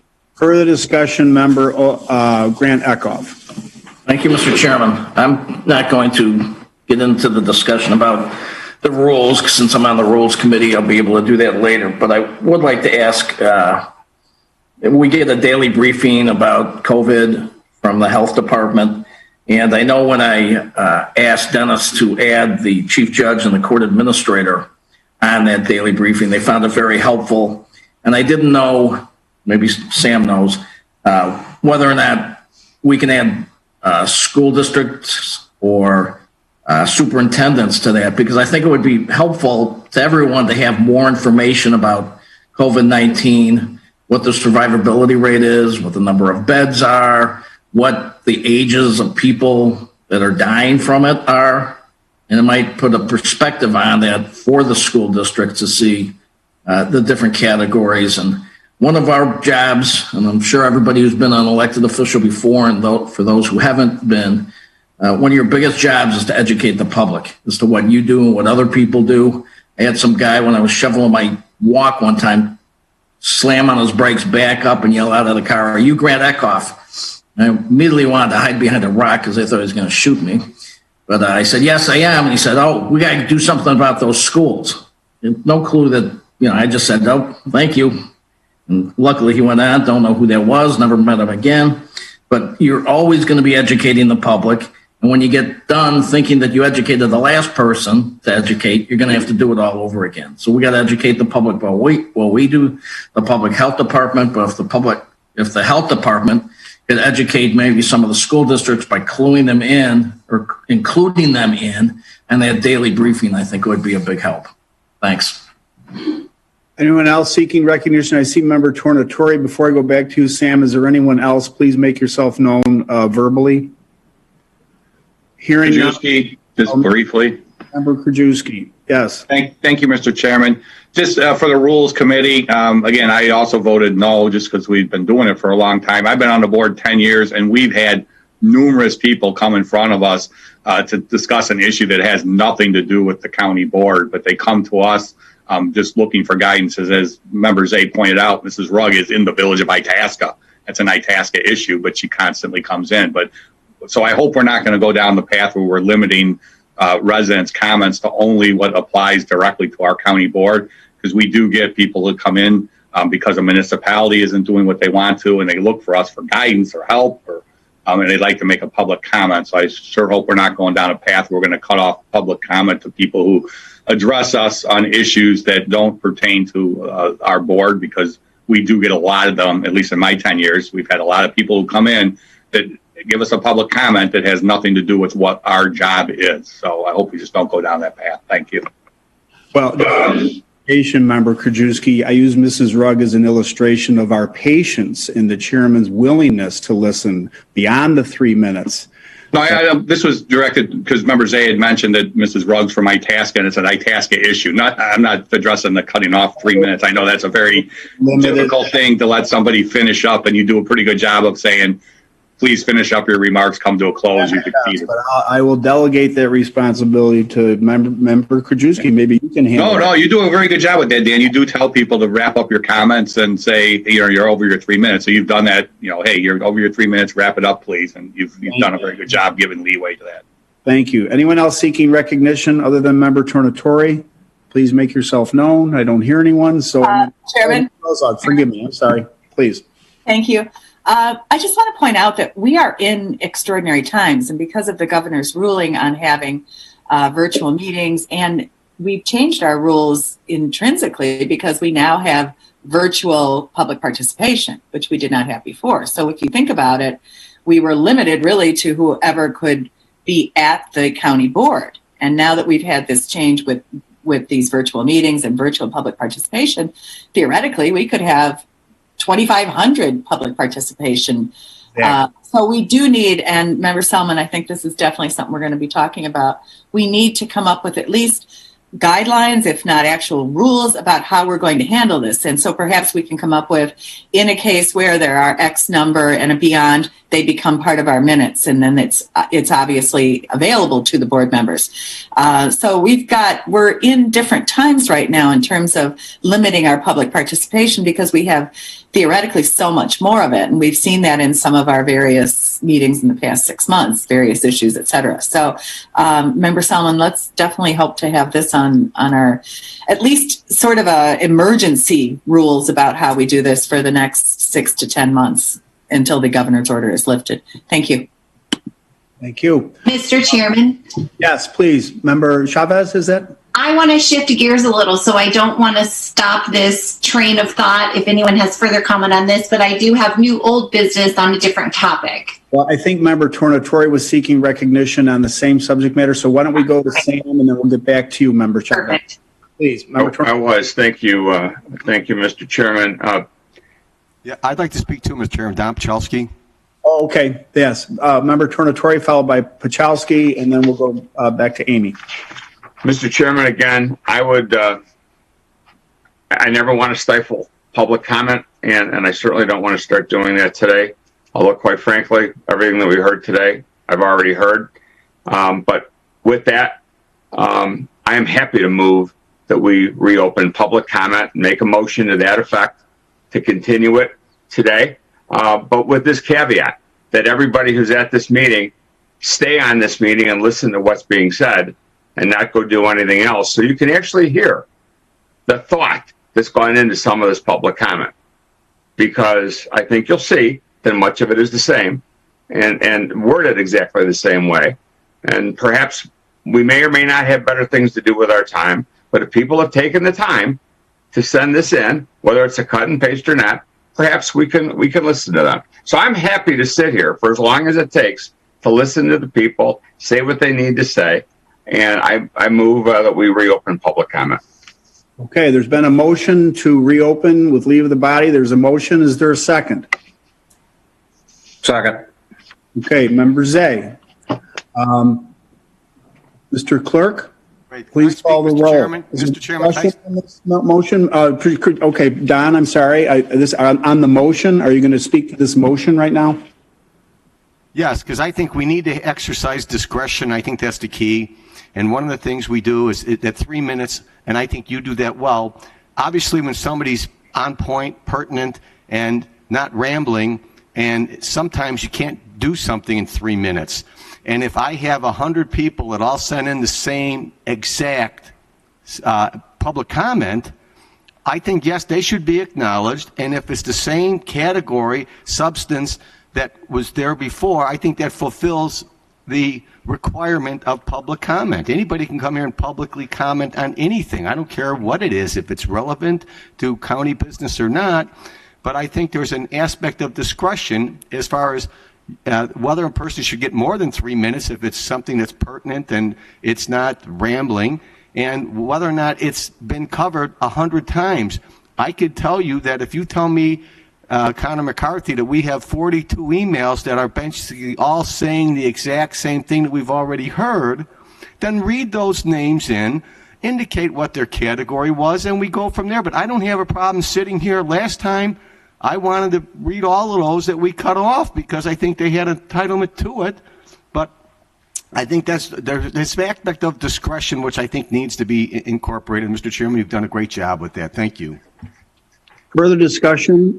Anyone else? Member Chaplin. Yeah, just Member Chaplin, really quick. And I'd like to reiterate what Member Tornatore said. I think if we're going to listen to public comment, I think cameras should stay on, because those cameras during public comment, people disappear and they don't list, they're gone, they're off camera. So if we're going to listen to public comment right now, I think everyone should leave their camera on and be present. So, and I am more than willing to listen to them. Thank you very much. Anyone else seeking recognition? Anyone else? Yeah, Mr. Chairman. Hey. Just to comment, Member Chaplin, this is your first meeting since March at the county. You've been on Zoom since then, which is great. And I've stayed on for public comment every time. Okay, well, that's fine. Just because somebody turns their camera off doesn't mean they've left. Well, I mean, that's fine, but I've got no problem keeping my camera on. Okay, I'm going to call on Member Chavez before we take a roll call on this motion. Member Chavez, you want to share your thought at this time, or do you want to wait? It may be more appropriate to go forward with the vote because mine is off topic. Okay, so thank you. So if I may, I'm going to take a little liberty here. Just for the record here, I was never seeking to cut off public comment. I thought that we had comported with and complied with the rules and the law. It's about due process. It's about open meetings. I've consulted the state's attorney. We've talked at length about how to handle online comments when people have the liberty of bombing us with hundreds of these comments. And so is it our obligation to sit and read hundreds of them for maybe 8 hours in the future? No, I think it's perfectly appropriate for us to implement some sort of management approach to it. And today we were going to try to manage this a little better. You're going to take it up more formally when you discuss the rules, and I welcome that. But also, please, for the record, it was never my intent to cut the comment off because I don't want to hear more comment. I actually believe that entertaining all of this, when we've made our point repeatedly clear about the responsibility of the public health department, during this pandemic, during this vitally important period of time when lines of authority and responsibility and obligation and public health guidelines are so important, I don't want to participate in some effort to blur those lines and to introduce politics in the name of public comment. We're going to beat these people up, and they have the appointment authority, and they have the authority to approve budgets. I'm sorry. Like Sam Tornatore, I am going to back the public health department 100%, and I'm going to recognize school districts that make decisions to go to school and not condemn the ones that decide not to. That's the way it all sort of lines up. So thank you for indulging me and letting me share those thoughts with you. For the record, we have a motion and a second to seek leave of the body to go back to public comment and to read into the record the remaining email messages that were submitted to us. Mr. Clerk, please call. Mr. Chairman, I'm sorry. I needed to interrupt because I don't know if that motion has been amended to include Member Chaplin's recommendation and also Member Pachalski's recommendation with cameras being on. I guess unless somebody has to go to the restroom, and also what Member Pachalski mentioned is of reading names into the record if they are cut and paste or very similar, and reading the names into the record instead of reading the entire email. So I don't know if we want to. he'll do the best he can. We'll try to get as much of this information in as we can. I think, okay. Thank you, Member Covert. That's very helpful. I appreciate that. Anyone else seeking recognition on the motion? Okay, there's a motion and a second to go back to public comment. Mr. Clerk, please call the roll. Tornatore. Aye. Zay. Zay. Aye. Chaplin. Aye. Chavez. Aye. Covert. Aye. Desart. Nay. DeCiani. Eckhoff. Aye. Garcia. Nay. Hart. Krajewski. Aye. LaPlante. Aye. Ozog. No. Pachalski. Renahan. Aye. Rutledge. Schwarzy. And Selman. No. Okay, it sounds like there was enough votes to take leave of the body and return to public comments. So I ask Mr. McCarthy, would you please pick up where you left off? I'm sorry, Chairman, could we clarify if the intent now is that we're going to continue reading comments, or as Member Pacholski suggested, just reading the names of those who sent similar messages? Well, I mean, whose motion is it here? I would ask the movement, Mr. Tornatore and Mr. Zay, what is your intent here? Chairman, my motion was to resume public comment. I'm not so sure that, and I'll defer to Member McCarthy, but if we're going to cut off, if we're going to conclude public comment, then presumably we can read the names of those people who sent in their emails, but I'm not so sure that continuing public comment by just reading the names meets the criteria. So my motion is to resume public comment. Member Tornatore, based upon that and also based upon the Open Meetings Act, it would be my advice that I just read everything that's been submitted as if it were normal public comment. I won't be truncating anything. There you go. I concur. That's worth. So shall I proceed, Mr. Chairman? Yes, please proceed. Part 2. Brandy Mintz is the next comment. It's return to school metrics. It says, I'm begging you to reconsider your recommendation to have children return to school, especially the elementary age.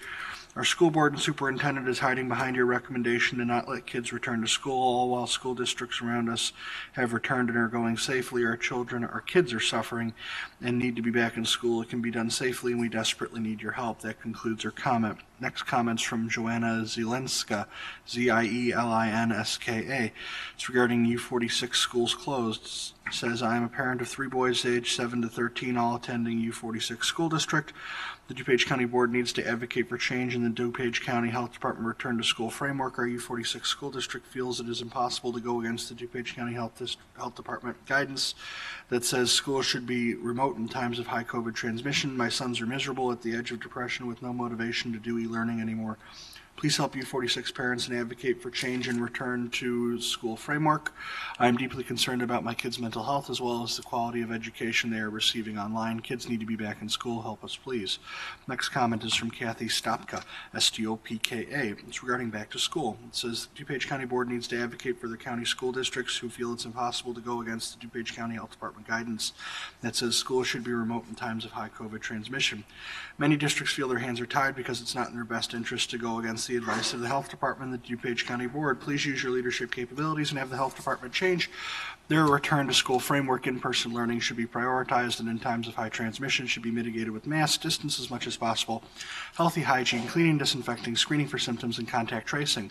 The DuPage County Board has the power to influence change. Please use it to help DuPage County students. Next comment's from Tracy Driscoll. It's regarding help students get back to school. It says, The DuPage County Board needs to advocate for their county school districts who feel it is impossible to go against the DuPage County Health Department guidance that says schools should be remote in times of high COVID transmission.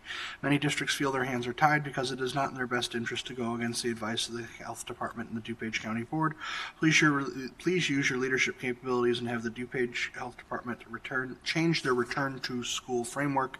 In-person learning should be prioritized, and in times of high transmission should be mitigated with mask, distance as much as possible, healthy hygiene, cleaning, disinfecting, screening for symptoms, and contact tracing. Next comment is from Rachel Vecchio, VECCHIO. It's regarding please advise schools to reopen. It states, as a resident of Elmhurst, my child had only 10 days of in-person learning this year. Due to this, my child has had many mental breakdowns. A 6-year-old needs to be around other children rather than in a room by themselves looking at an iPad for 5 hours a day. I worry about the long-term effects of this type of learning. Our school districts have said they only follow the DuPage County Health Department's recommendations, even though Dr. Fauci has said that children need to be in school. I implore you to recommend a full return to in-person schooling immediately. The science supports it. We just need the health department's support. Please follow Dr. Fauci's advice and do what's right for our children. Next comment is from Christine Miliani, Milani. It's regarding return to school. It says it's imperative that our children return to school. Their mental health is suffering. Please use your leadership capabilities and have the health department change their return to school framework. In-person learning should be prioritized, and in times of high transmission should be mitigated with mask, distance as much as possible, healthy hygiene, cleaning and disinfecting, screening for symptoms, and contact tracing. This has been done all over the country, and we are grossly lagging and failing our children. The DuPage County Board has a power to influence change. Please use it to help DuPage and surrounding schools get back in person. Next comments from Tracy Check, CZECH. It's regarding return to learn guidance. Please change your return to learn guidance to say the default position should be students have in-person learning at all grade levels, junior and high school included. Based upon your current guidance, Naperville CUSD 203 administration and Board of Education are paralyzed and fearful to the point of inaction. They have refused to allow students in for in-person learning since March. Our children are going on almost a full year of e-learning, and CUSD 203 and board are blaming the DCHD guidance is forcing them to remain remote when neighboring DuPage County districts are making in-person learning happen safely. Please change your guidance to recommend or mandate in-person learning. The children are suffering academically, socially, and emotionally. This is a travesty, and the history will look back on it in shame and disgrace. Please think of the children first and change your guidance to recommend or mandate in-person learning regardless of countywide metrics. Next comments from Gene Hogan. It's regarding change your return to school framework. Good evening. Despite your statements that the decision to open schools relies with the district superintendents and Board of Education, they cannot go against the guidance of the Health Department. The DuPage County Board of Health website is the only place in the United States where remote learning is recommended. Every expert and every study shows that evidence that schools are safe and that kids should be in school. Please remove that recommendation from your website. Your recommendation for remote learning is detrimental to the health of our children. Their mental and physical health is declining with remote learning. Next comments from Kathleen Henry. It's regarding U46 high schooler. It says, please do what you can to allow the high school students to return to in-person learning. The children that are facing both academic and social emotional difficulties, they need to return to some normalcy and have face-to-face interaction. It can be done safely. I've been teaching in person since August.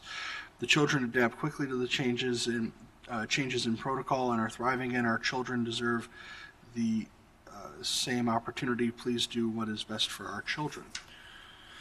Next comments from Terry Piper. It states, current transmission metric recommendations. Please consider changing the recommendations to the school district. They are following these guidelines strictly and will not allow children to go into the proposed hybrid plan. Due to them, many districts are around the state and country have safely been in school with no mass spreading of the virus. Our kids have been in home since March.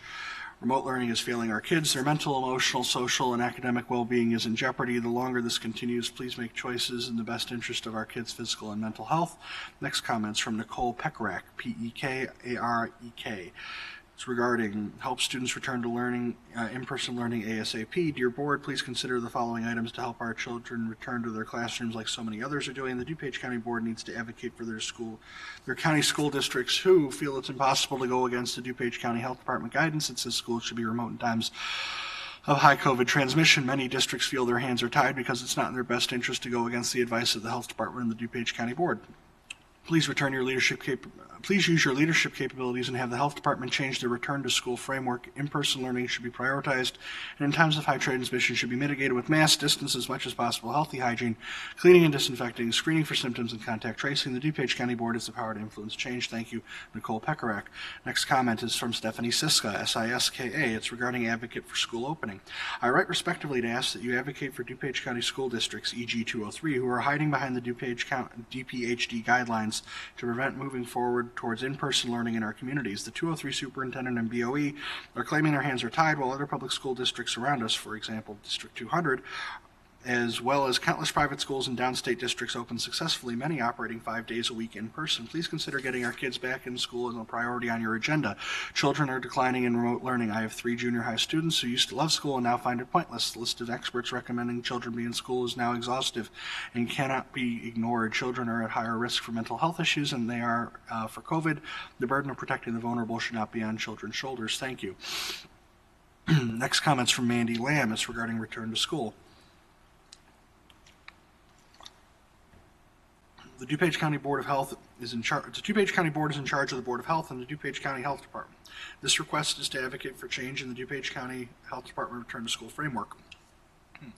The DuPage County Board needs to advocate for their county school districts who feel it's impossible to go against the DuPage County Health Department guidance that says schools should be remote in times of high COVID transmission.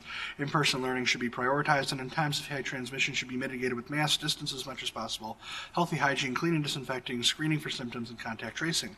It is vital to this children's academic, social, and emotional well-being that they attend in person. Thank you for your time and consideration. Next comment is from Kristen Boxall. It's regarding opening of schools. It says, please support Elmhurst Community School District 205 in opening schools immediately. That concludes her comment. Next comment is from Gracia Livie, Livie. It says, it's regarding DuPage County Schools. It says, hi, please consider loosening the guidelines so that Naperville 203 will consider with more confidence bringing children back into school. NCUSD 203 District Board and Board are reading the county guidance as a mandate. This is paralyzing them to inaction. They are blaming the DuPage County Health Department for keeping them closed. Other DuPage County public schools have been safely open for hybrid for weeks. Children are suffering academically, socially, emotionally from being locked out of school for almost a year. Please change the county guidance to recommend that schools are open for in-person learning, including junior and high schools. Thank you, Gracia Livie. Next comment is from Sadia Zakira, Zakria. It's regarding no subject. It says we are asking based upon science and medical recommendations from Drs. Fauci, Redfield, and this comment appears to have been cut off. It's also quite long. Could I ask staff if you would be so kind as to copy the comment received on the December 21st at 11:32 and get me a copy that I can read, and I'll read it at the end. Thank you. Next comment is from Kate Walsh. It's regarding guidance wording. Please change the county guidance to recommend schools are open for in-person learning, including preschool, junior high, and high school. The NCUSD 203 is reading the county guidance as a mandate and using it as an excuse to not act and keep schools closed. They're blaming the DuPage County Health Department for the school closure. Other DuPage County public schools have been safely open for hybrid for weeks. Children are suffering academically, socially, and emotionally from being locked out of for almost 1 year. Please change the wording so children have the choice to attend school if their family feels that is the best option for them. That concludes the comment. Next comment's from Joan Park. It's regarding back to in-person school initiative. It states, I am writing as a frustrated, concerned, tax-paying Naperville resident on behalf of my children. We have had enough of the fear-promoting, liability-worried officials. Children need to be back in school in person months ago. As so many have been around the country since August, parents and children with these beliefs need to have this option. We know that COVID-19 has an extremely low mortality rate for children. The majority of people who fall into the teacher category, every medical association advocates for in-person learning now. I feel that Naperville District 203 should have done better and needs to stop delaying in-person school. Please put our children and their education and well-being first. We have all had enough. Next comment is from Kate Knuth, Knuth. It's regarding D203 return to learn. For months, the NCUSD 203 School District Board has been reading the county health data around COVID-19 guidance as a mandate, which has paralyzed them into inaction. At every board meeting, the NCUSD Board has used the DCHD reporting as a reason for keeping our schools closed. Please help us. Our children are suffering academically, socially, and emotionally from being locked out of school for almost 1 year. Please consider adjusting the county guidance to recommend schools are open for in-person learning, including junior and high school. That Your time and consideration are greatly appreciated. That concludes the comment. Next comment's from Tim Doyle. It's regarding COVID-19 health metrics. It says, update your health metrics to allow in-person learning in our schools. Our kids should not be made to suffer needlessly. That concludes his comment. Next comment is from Jennifer Fromm, F-R-A-H-M. It's regarding clear metrics, get our kids back to school. Dear board, and our community needs you to show good leadership through clear metrics to get our kids back to school. Your communications are having deeper impact than they should and very negative impact on our kids. Districts are afraid to pivot even slightly from your guidance in this litigious society. Please follow Dr. Fauci's guidance and advocate for getting our kids back to school with some clear guidelines. My kids have diagnosed learning disabilities. You are especially doing these kids a disservice by preventing them from being in school. This generation of students needs you. Don't let them down. Next comment is from M. Catherine Christensen. It's regarding DuPage County needs to support kids going back to school. It states, NCUSD 203 District and Board are reading the county guidance as a mandate. It isn't as I read it. Please make this clear. This is paralyzing them to inaction. They blame the DuPage County Health Department mandates as a reason for their inability to make plans for hybrid or a full return to classroom. They are blaming the DuPage County Health Department for keeping them closed. Other DuPage County public schools have been safely open for hybrid for weeks. What D203 is seeing in your guidance, the others don't. Please make it clear so that children in a school district the size of D203 can return to the children to the classroom. Children are suffering academically, socially, and emotionally from being locked out of school for almost 1 year. This will cause huge issues that DuPage County will need to deal with. Please change county guidance to recommend schools are open for in-person learning, including junior high and high school. Next comment is from Michael Albert. It's regarding open the schools. Given the number of neighboring state that has been open for in-person instruction, as well as all numbers have been declining, case counts are not as relevant as hospitalizations and death. I implore you to immediately open all schools. Additionally, all the science is there to support our children that are not super spreaders. The media would have you believe. Finally, the mental damage being done to our kids is borderline irreparable, so please consider that in your deliberation. Overdoses, suicides, and all related isolation cases have far outpaced the virus issues, so consider what is being done to our children now and the impact it will have on them for generations. Next comment is from Kelly Carpenter. It's regarding District 203 school reopening. It states, DuPage County Health Department guidance says that schools should be remote in times of high COVID transmission and said that the power rests with each individual school district. Please advocate and use your leadership capabilities. And if the health department changed their return to school framework, in-person learning should be prioritized and in times of high transmission should be mitigated with mask, distance as much as possible, healthy hygiene, cleaning and disinfecting, screening for symptoms and contact tracing. The health and safety of an entire generation is on your shoulders. You have the power to make change. Thank you. Next comment is from Stephanie Fritz. It says the DuPage County Board needs to advocate for their county high school districts who feel it's impossible to go against the DuPage County Health Department guidance that says schools should be remote in time of COVID transmission. Please use your leadership capabilities and have the Health Department change your return to school framework. In-person learning should be prioritized and in times of high transmission should be mitigated with masks, distance as much as possible, healthy hygiene, cleaning, disinfecting, screening for symptoms, and contact tracing. The DuPage County Board has the power to influence change. Please use it to help DuPage County students. Next comment is from Amy Crowley. It's regarding DuPage County Health Department return to school framework. The DuPage County Health Department return to school framework dated August 28th should be revised based upon the evidence collected from schools in the area which have been open during the fall. Both the DuPage County Board and the Health Department should be aware of the mental effects of the school shutdowns on children and teenagers in our community and prioritize the restart of in-person instruction in our area.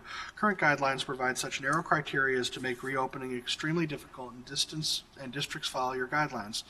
It is enormously discouraging to students and families who can feel the entire school year, not just semester, slipping away. Now that vaccines are becoming available, it certainly seems time to rework those guidelines to give schools the encouragement they need to welcome kids back. Next comments from Brad Watcher, W-A-C-H-T-E-R, Wachter, apologies. Next, it's regarding return to in-person learning. It says, as of today, December 22nd, 2020, there have been 0 reported COVID-19 deaths of school-age children in DuPage County, yet our local school boards have relied on DuPage County Department of Health's statistics to keep schools closed and healthy children quarantined at home for over 9 months. The mental, social, academic consequences of these policies have been well documented, and I won't repeat them here. Of course, statistics used are positive rates, not positivity rates, not cases, not hospitalized, not deaths, but test positivity. The least relevant of all statistics to describe the risk of students 18 and under in the school environment. More than 9 months, healthy students have been quarantined rather than following a policy to quarantine actually infected individuals as prescribed by Illinois law and protect vulnerable teachers and staff. This must stop now. There's no logical case to be made that essential activities can continue in DuPage. At the same time, children must be it must be kept from school. The DuPage County Board must not allow school boards to use their Department of Health statistics as a scapegoat for their lack of leadership. We must now face the absurd situation where the CDC and Federal COVID Task Force are recommending students be back in school, but local school boards are using county health data to preserve an alternative narrative that is both political and destructive to our kids. Open the schools now. Thank you. Is that okay? Going back to the comment that was cut off, it's again Sadia Zakaria. It's regarding no subject there, but it says, we are asking, based upon science and medical recommendations from Drs. Fauci, Redfield, and several prominent Illinois physicians, please ask the county schools to allow the option for kids to return in January. It's been proven that the following mitigation strategies work, and we can get kids back into classrooms if they so choose. We are additionally asking that you advise schools to adjust metrics in COVID community spread statistics when considering whether schools should be open, should be rooted in COVID in buildings, schools, students, and staff. Not all of DuPage County nor their respective cities. We have seen over the past 9 months that the statistics of those long-term care facilities vary greatly from those individuals in large retailers like Walmart and Costco. Retailers have effectively demonstrated the ability to remain open safely with full enforcement of protocols. Using vastly different sources of community spread statistic doesn't give a fair representation or picture to our school community. For example, Dr. Mia Taormina of DuPage Medical Group says in WBEZ's Reset podcast, the schools are effective at minimizing spread because they follow safety protocols. I've been on the side of wanting our kids back in school from the get-go. I think there's definitely room to really focus on getting them back after this holiday break here. For those who are in full virtual models. As you know, CPS is planning exactly that. We have support of Dr. Fauci, we have the support of Dr. Redfield, we have the support of many prominent physicians in the Chicagoland area who are also in agreement. You are absolutely correct. We have created some of the safest spaces in schools by using mitigation strategies, and we are not seeing lateral spread of this virus. There are no absolutes. There are certainly going to be protocols for potential outbreaks and potential concerns, but among all these children and staff members who test positive are doing so from known exposures outside of the school. If a child comes to school, the chances of that child who is properly masked, even when showing symptoms, passing that to another child who's masked or masked adults are very slim. There's long sources that I'll include when we pass them along. Bullet point 2, CDC guidelines. Children and COVID-19 in general. Children with COVID-19 are less likely to have severe symptoms than adults are experiencing asymptomatic infection, meaning they do not have any signs or symptoms of the disease. Analysis of pediatric COVID-19 hospitalization data from 14 states from early March to late July found the cumulative rate for COVID-19 associated hospitalizations among children was over 20 times lower compared to adults, 8.0 versus 164.5 per 100,000 population. Although the cumulative rate is low, 1 in 3 children hospitalized with COVID-19 was admitted to an intensive care unit, so the risk is not negligible. Similarly, the death rate among school-aged children is much lower than the rate among adults.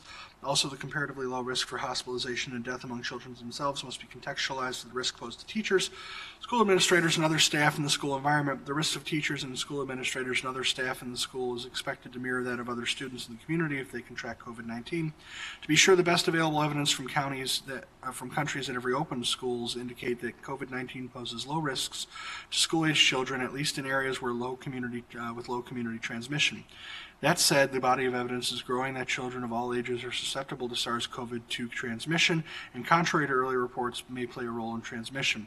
The many benefits of in-person schooling should be weighed against the risks posed by COVID-19 spread. Of key significance, in-person learning is in the best interest of students when compared with virtual learning. Application and adherence to mitigation measures provided in this document and similar to those implemented at essential workplaces can help schools reopen and stay open safely for in-person learning.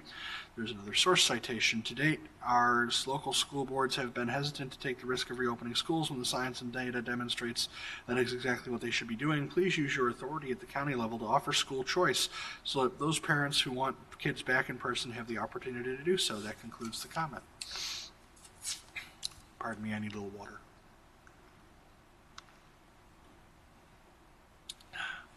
The next comment's from Amy Puffer. It's regarding DuPage County Health Department COVID metrics. Please direct the DuPage County Department of Health to change their COVID metrics for opening schools. We need our schools open for in-person learning immediately. Our children are failing and depressed and need to get back in the classroom. We have a bigger pandemic on our hands now, a mental health pandemic. All the research I have done clearly indicates that elementary, middle school, and high school students have a 99+% survival rating, and that schools are not the hosts of COVID virus. Next comment is from Amy Puffer, and it's a duplicate. The next comment is from Amy Laverty. It's regarding no subject. It says the DuPage County Board needs to advocate for their county school districts who feel it's impossible to go against the DuPage County Health Department guidance that says schools should be remote in times of high COVID transmission. Many districts feel their hands are tied because it's not in the best interest to go against the advice of the Health Department and the DuPage County Board. Please use your leadership capabilities and have the Health Department change their return to school framework. In-person learning should be prioritized, and in times of high transmission should be mitigated with mask distance as much as possible, healthy hygiene, cleaning, disinfecting, screening for symptoms, and contact tracing. The DuPage County Board has the power to influence change. Please use it to help DuPage County students. Next comments from Joanne D. It's regarding reopening of schools. As a parent, I believe that it is very important the DuPage County Health Department reevaluate the in-school learning for students. Social and emotional behavior is key for a child to learning development in the early years as well as the later years. Based upon the numbers which are public, the death rate from suicides in our counties from children's age 9 to 19 are higher than the COVID death rates. The health department needs to also consider the mental health and outcome of all these children when they are making their decision. Private schools have been open since the beginning of the year in many counties and follow guidelines with minimal transmission. It's going to be almost a year, and we still have no solution for these kids. E-learning is not the answer. It's caused anxiety, it's caused depression, and it's also caused students to give up. For those who wish to keep their children at home or the teachers that wish to continue with e-learning, let that be an option, but open up the schools. We are going to have a generation that will be addicted to antidepressants, anxiety, and suicidal thoughts. Discuss far and beyond what anybody could have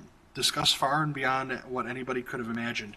If you're going to look at numbers based upon the numbers from the age group of students, as I stated before, from the numbers that I seen publicly published, suicide deaths are higher than COVID deaths in many counties. The majority of the deaths that are being reported are mainly from retirement homes and assisted living. As I indicated before, private schools have been open. Our children deserve an education. Instead, they feel like failures, isolated in their rooms, which once was their sanctuary, but now it's their classroom, testing area, studying area, and lunchroom. Please consider the mental health of the students and base numbers off of the appropriate age group, not base school closing off of numbers of seniors who are in nursing homes and assisted living facilities, which are the majority of the deaths. Thank you for your time, and I hope you make the right decision for the children of our future. Next comments from Rebecca Inglese, E-N-G-L-E-S-E. It's regarding make full-time in-person learning a choice. Our children need to be given their schools back. There are many reasons this is true, and everybody has spoken about them. You need to start listening and doing what is best for those who choose full-time in-person learning. We know what's best for our children. Give us the choice so we can do what is best for our children. Next comment is from Rebecca Inglese. Please give us a choice to do what's right for our children by giving us a choice for full-time in-person school. That concludes her second comment. Next comment's from Carrie Norris. It's regarding change. It says, the DuPage County Board has the power to influence change. Please use it to help many DuPage County students get back into school. In-person learning should be prioritized no matter what it takes. Help make our administration more comfortable in placing our kids back in their school buildings.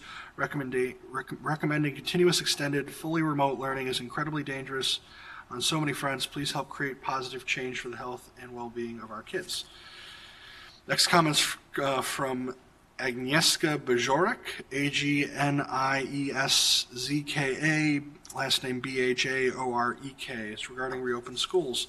It says, we need our kids, especially those with IEP, to come back to in-person instruction ASAP, full-time 5 days. It's crucial for their academics and also mental health. Per Dr. A. Fauci interview on November 29th, 2020, if you look at the data, the spread among children is not very big at all. Illinois schools are not COVID-19 super spreaders. Data shows it's safe to keep schools open again, says Dr. Daniel Johnson, Chief of Pediatric Infectious Diseases at University of Chicago Medical Center. There's a citation to a news article. Based upon the existing evidence regarding their limited role primary school-age children play in the transmission of COVID-19 and the heavy burden of decreased educational exposure on their health, that restoring access to in-person school education should be an immediate priority. Next comments from Mary Beth Baskin. Mary Beth. It's regarding school return to in-person learning. It says, please consider removing your recommendations and stipulations that schools should not reopen for in-person learning. Schools can have been safely opened with not large outbreaks in communities, proving schools can safely open with the right protocols and precautions in place. Dr. Fauci, the CDC, and other doctors have stated children should be back in person learning. That concludes the comment. Next comments from Sarah Forster. It's regarding Health Department school opening guidance and vaccine priorities. It states over 200 public comments in support of the revised COVID school reopening guidelines were read into the record of the last Health Department public meeting. The CDC has reduced its quarantine period for those in contact with COVID positive individuals from 14 to 10 or 7 with the test days. IDPH has held press conferences supporting this change. The CDC has prioritized COVID vaccine distribution for teachers, the DuPage County pediatric mental health admissions and emergency visits and private provider use are significantly elevated from 2019 levels. DuPage County school districts are saying that in-person, non-remote learning school cannot happen because DCHD guidelines strongly suggest keeping schools closed where general case positivity exceeds a certain number. The DCHD guidelines for schools do not take into account school adherence to CDC and ISB mitigation measures, which allow schools to be open in spite of mental health and learning harms to our children by having closed schools. My local district has said it will be months before our teachers are vaccinated and schools may be fully reopened. Our kids are in crisis, and yet the health department board won't meet till February. Health companies have been given so much vaccine supply that those vaccines are being administered to non-hospitalists and the fitness center staff. Please direct DuPage County Health Department to get the vaccine to all DuPage County Public School teachers immediately. Please direct DCHD to update its quarantine guidelines in line with the CDC. Please finally direct the DuPage County Health Department to update its COVID-19 school guidelines to align with the Illinois Department of Public Health and Illinois State Board of Education, not Arizona. Remove recommendations that kids should be kept out of school. The mental health and learning loss data support a recommendation of the health department that provided mitigation measures such as cleaning and mask wearing are in place. Schools should fully reopen to all students. If this cannot be done, at least DCHD can do is remove its close the schools guidelines to align recommendations with the CDC, IDPH, and ISB guidelines. Don't let school administrators use DCHD guidelines as an excuse to exclude kids from school. Our children are in crisis. Please provide DCHD the resources it needs to get vaccines to teachers and update its COVID guidelines. Thank you for your time and service to our community. Next comment is from Patty Weber. It's regarding advocate for DuPage County school children. Dear DuPage County board members, as a lifelong resident of DuPage and as a mother of 4 children, I urge you to advocate for DuPage County school children by encouraging the DuPage County Health Department to change their stance on guidelines for returning to school in high times of transmission. I'm sure you agree that in-person learning is what's best for our children for their academic, social, and emotional growth. Almost daily now we're hearing tragic stories of children taking their own lives because it's too much for them to not be in school with its activities and socialization. In-person learning also allows for mitigation practices such as mask wearing, distancing as much as possible, healthy hygiene, cleaning and disinfecting, screening for symptoms, and contact tracing. Is better for some children and families versus in their homes and communities where these practices aren't taking place at all. Please use your leadership capabilities and have the health department change the return to school framework. The DuPage County Board has the power to influence change. Please use it to help DuPage County children. Thank you, respectfully, Patty Weber. The last comment is from Kim Magnuson. It's regarding school reopening. It says, I'm a mom of a junior at the Waubonsee Valley High School. He is failing all but one class. He is miserable and needs to be in class. He has anxiety and depression and sleeps most days. I can't motivate him, nor can I stay home with him because I have to work. Please consider the parameters of the whole pandemic so that the kids can be back in school full-time, not part-time, full-time. Thank you, a very concerned parent. That concludes public comment. Okay, thank you very much, Mr. McCarthy. That motion and our entertaining this process to go back to public comment was under the order of old business. So I'm going to move on to the next order of business entitled new business. Is anyone seeking recognition on the order of new business? Anyone, please make yourself known verbally. Member Chavez, please. Member Chavez. Thank you, Mr. Chairman. I just wanted to draw attention to the fact that in the last meeting, there was some concern that there may not be a quick turnaround from our health department on contacting some of the COVID cases in our area. And I wanted to let the members know that I think that when Karen said that her turnaround has greatly increased. I experienced that in our own family. When we had a positive case in our family, we received a phone call within 24 hours from the health department wondering if we needed access to services or help with getting groceries or help getting out to the things that we may need in the community. Luckily, we only had one positive case in our household and we were able to keep it that way. So we all did quarantine, but we did have groceries delivered and things like that. But I want to encourage the people of DuPage County to work with the health department when they call to take advantage of these resources, because as we just had a big conversation about the way that we are going to turn this community around for our businesses, for our schools, is to get these numbers down. And I think that when I was looking at yesterday's report, we're still at around 12%.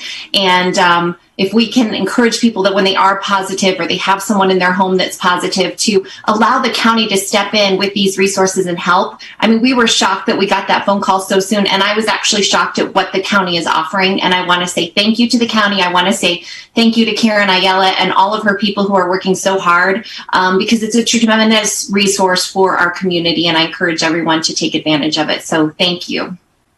Very nice, Member Chavez. Anyone else seeking recognition under the order of new business? New business. Anyone? Hearing no one. I am informed we do not have anything to come before us on the order of executive session. So I will entertain a motion to adjourn. So moved. Selman. Second, Chaplin. There's a motion by Member Selman, seconded by Member Chaplin, to adjourn this meeting to Tuesday, January 12th, 2021 at 10 a.m. All those in favor say aye. Aye. Aye. Aye. Mr. Chairman, roll call vote. Roll call. I was afraid of that. So yes, I'm sorry. Forgive me, please. Mr. Clerk, please call the roll. Selman. Aye. Tornatore. Zay. Aye. Aye. Chaplin. Aye. Chavez. Aye. Covert. Aye. Desart. Aye. DeCiani Eckhoff. Aye. Garcia. Aye. Hart. Krajewski. Aye. LaPlante. Aye. Ozog. Aye. Pachowski. Renahan. Aye. Rutledge. And Schwarzy.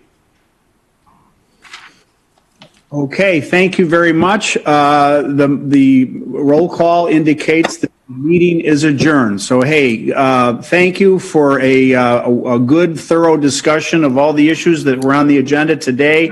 And please, everyone have a healthy and happy holiday, and look forward to seeing you in the new year. Take care.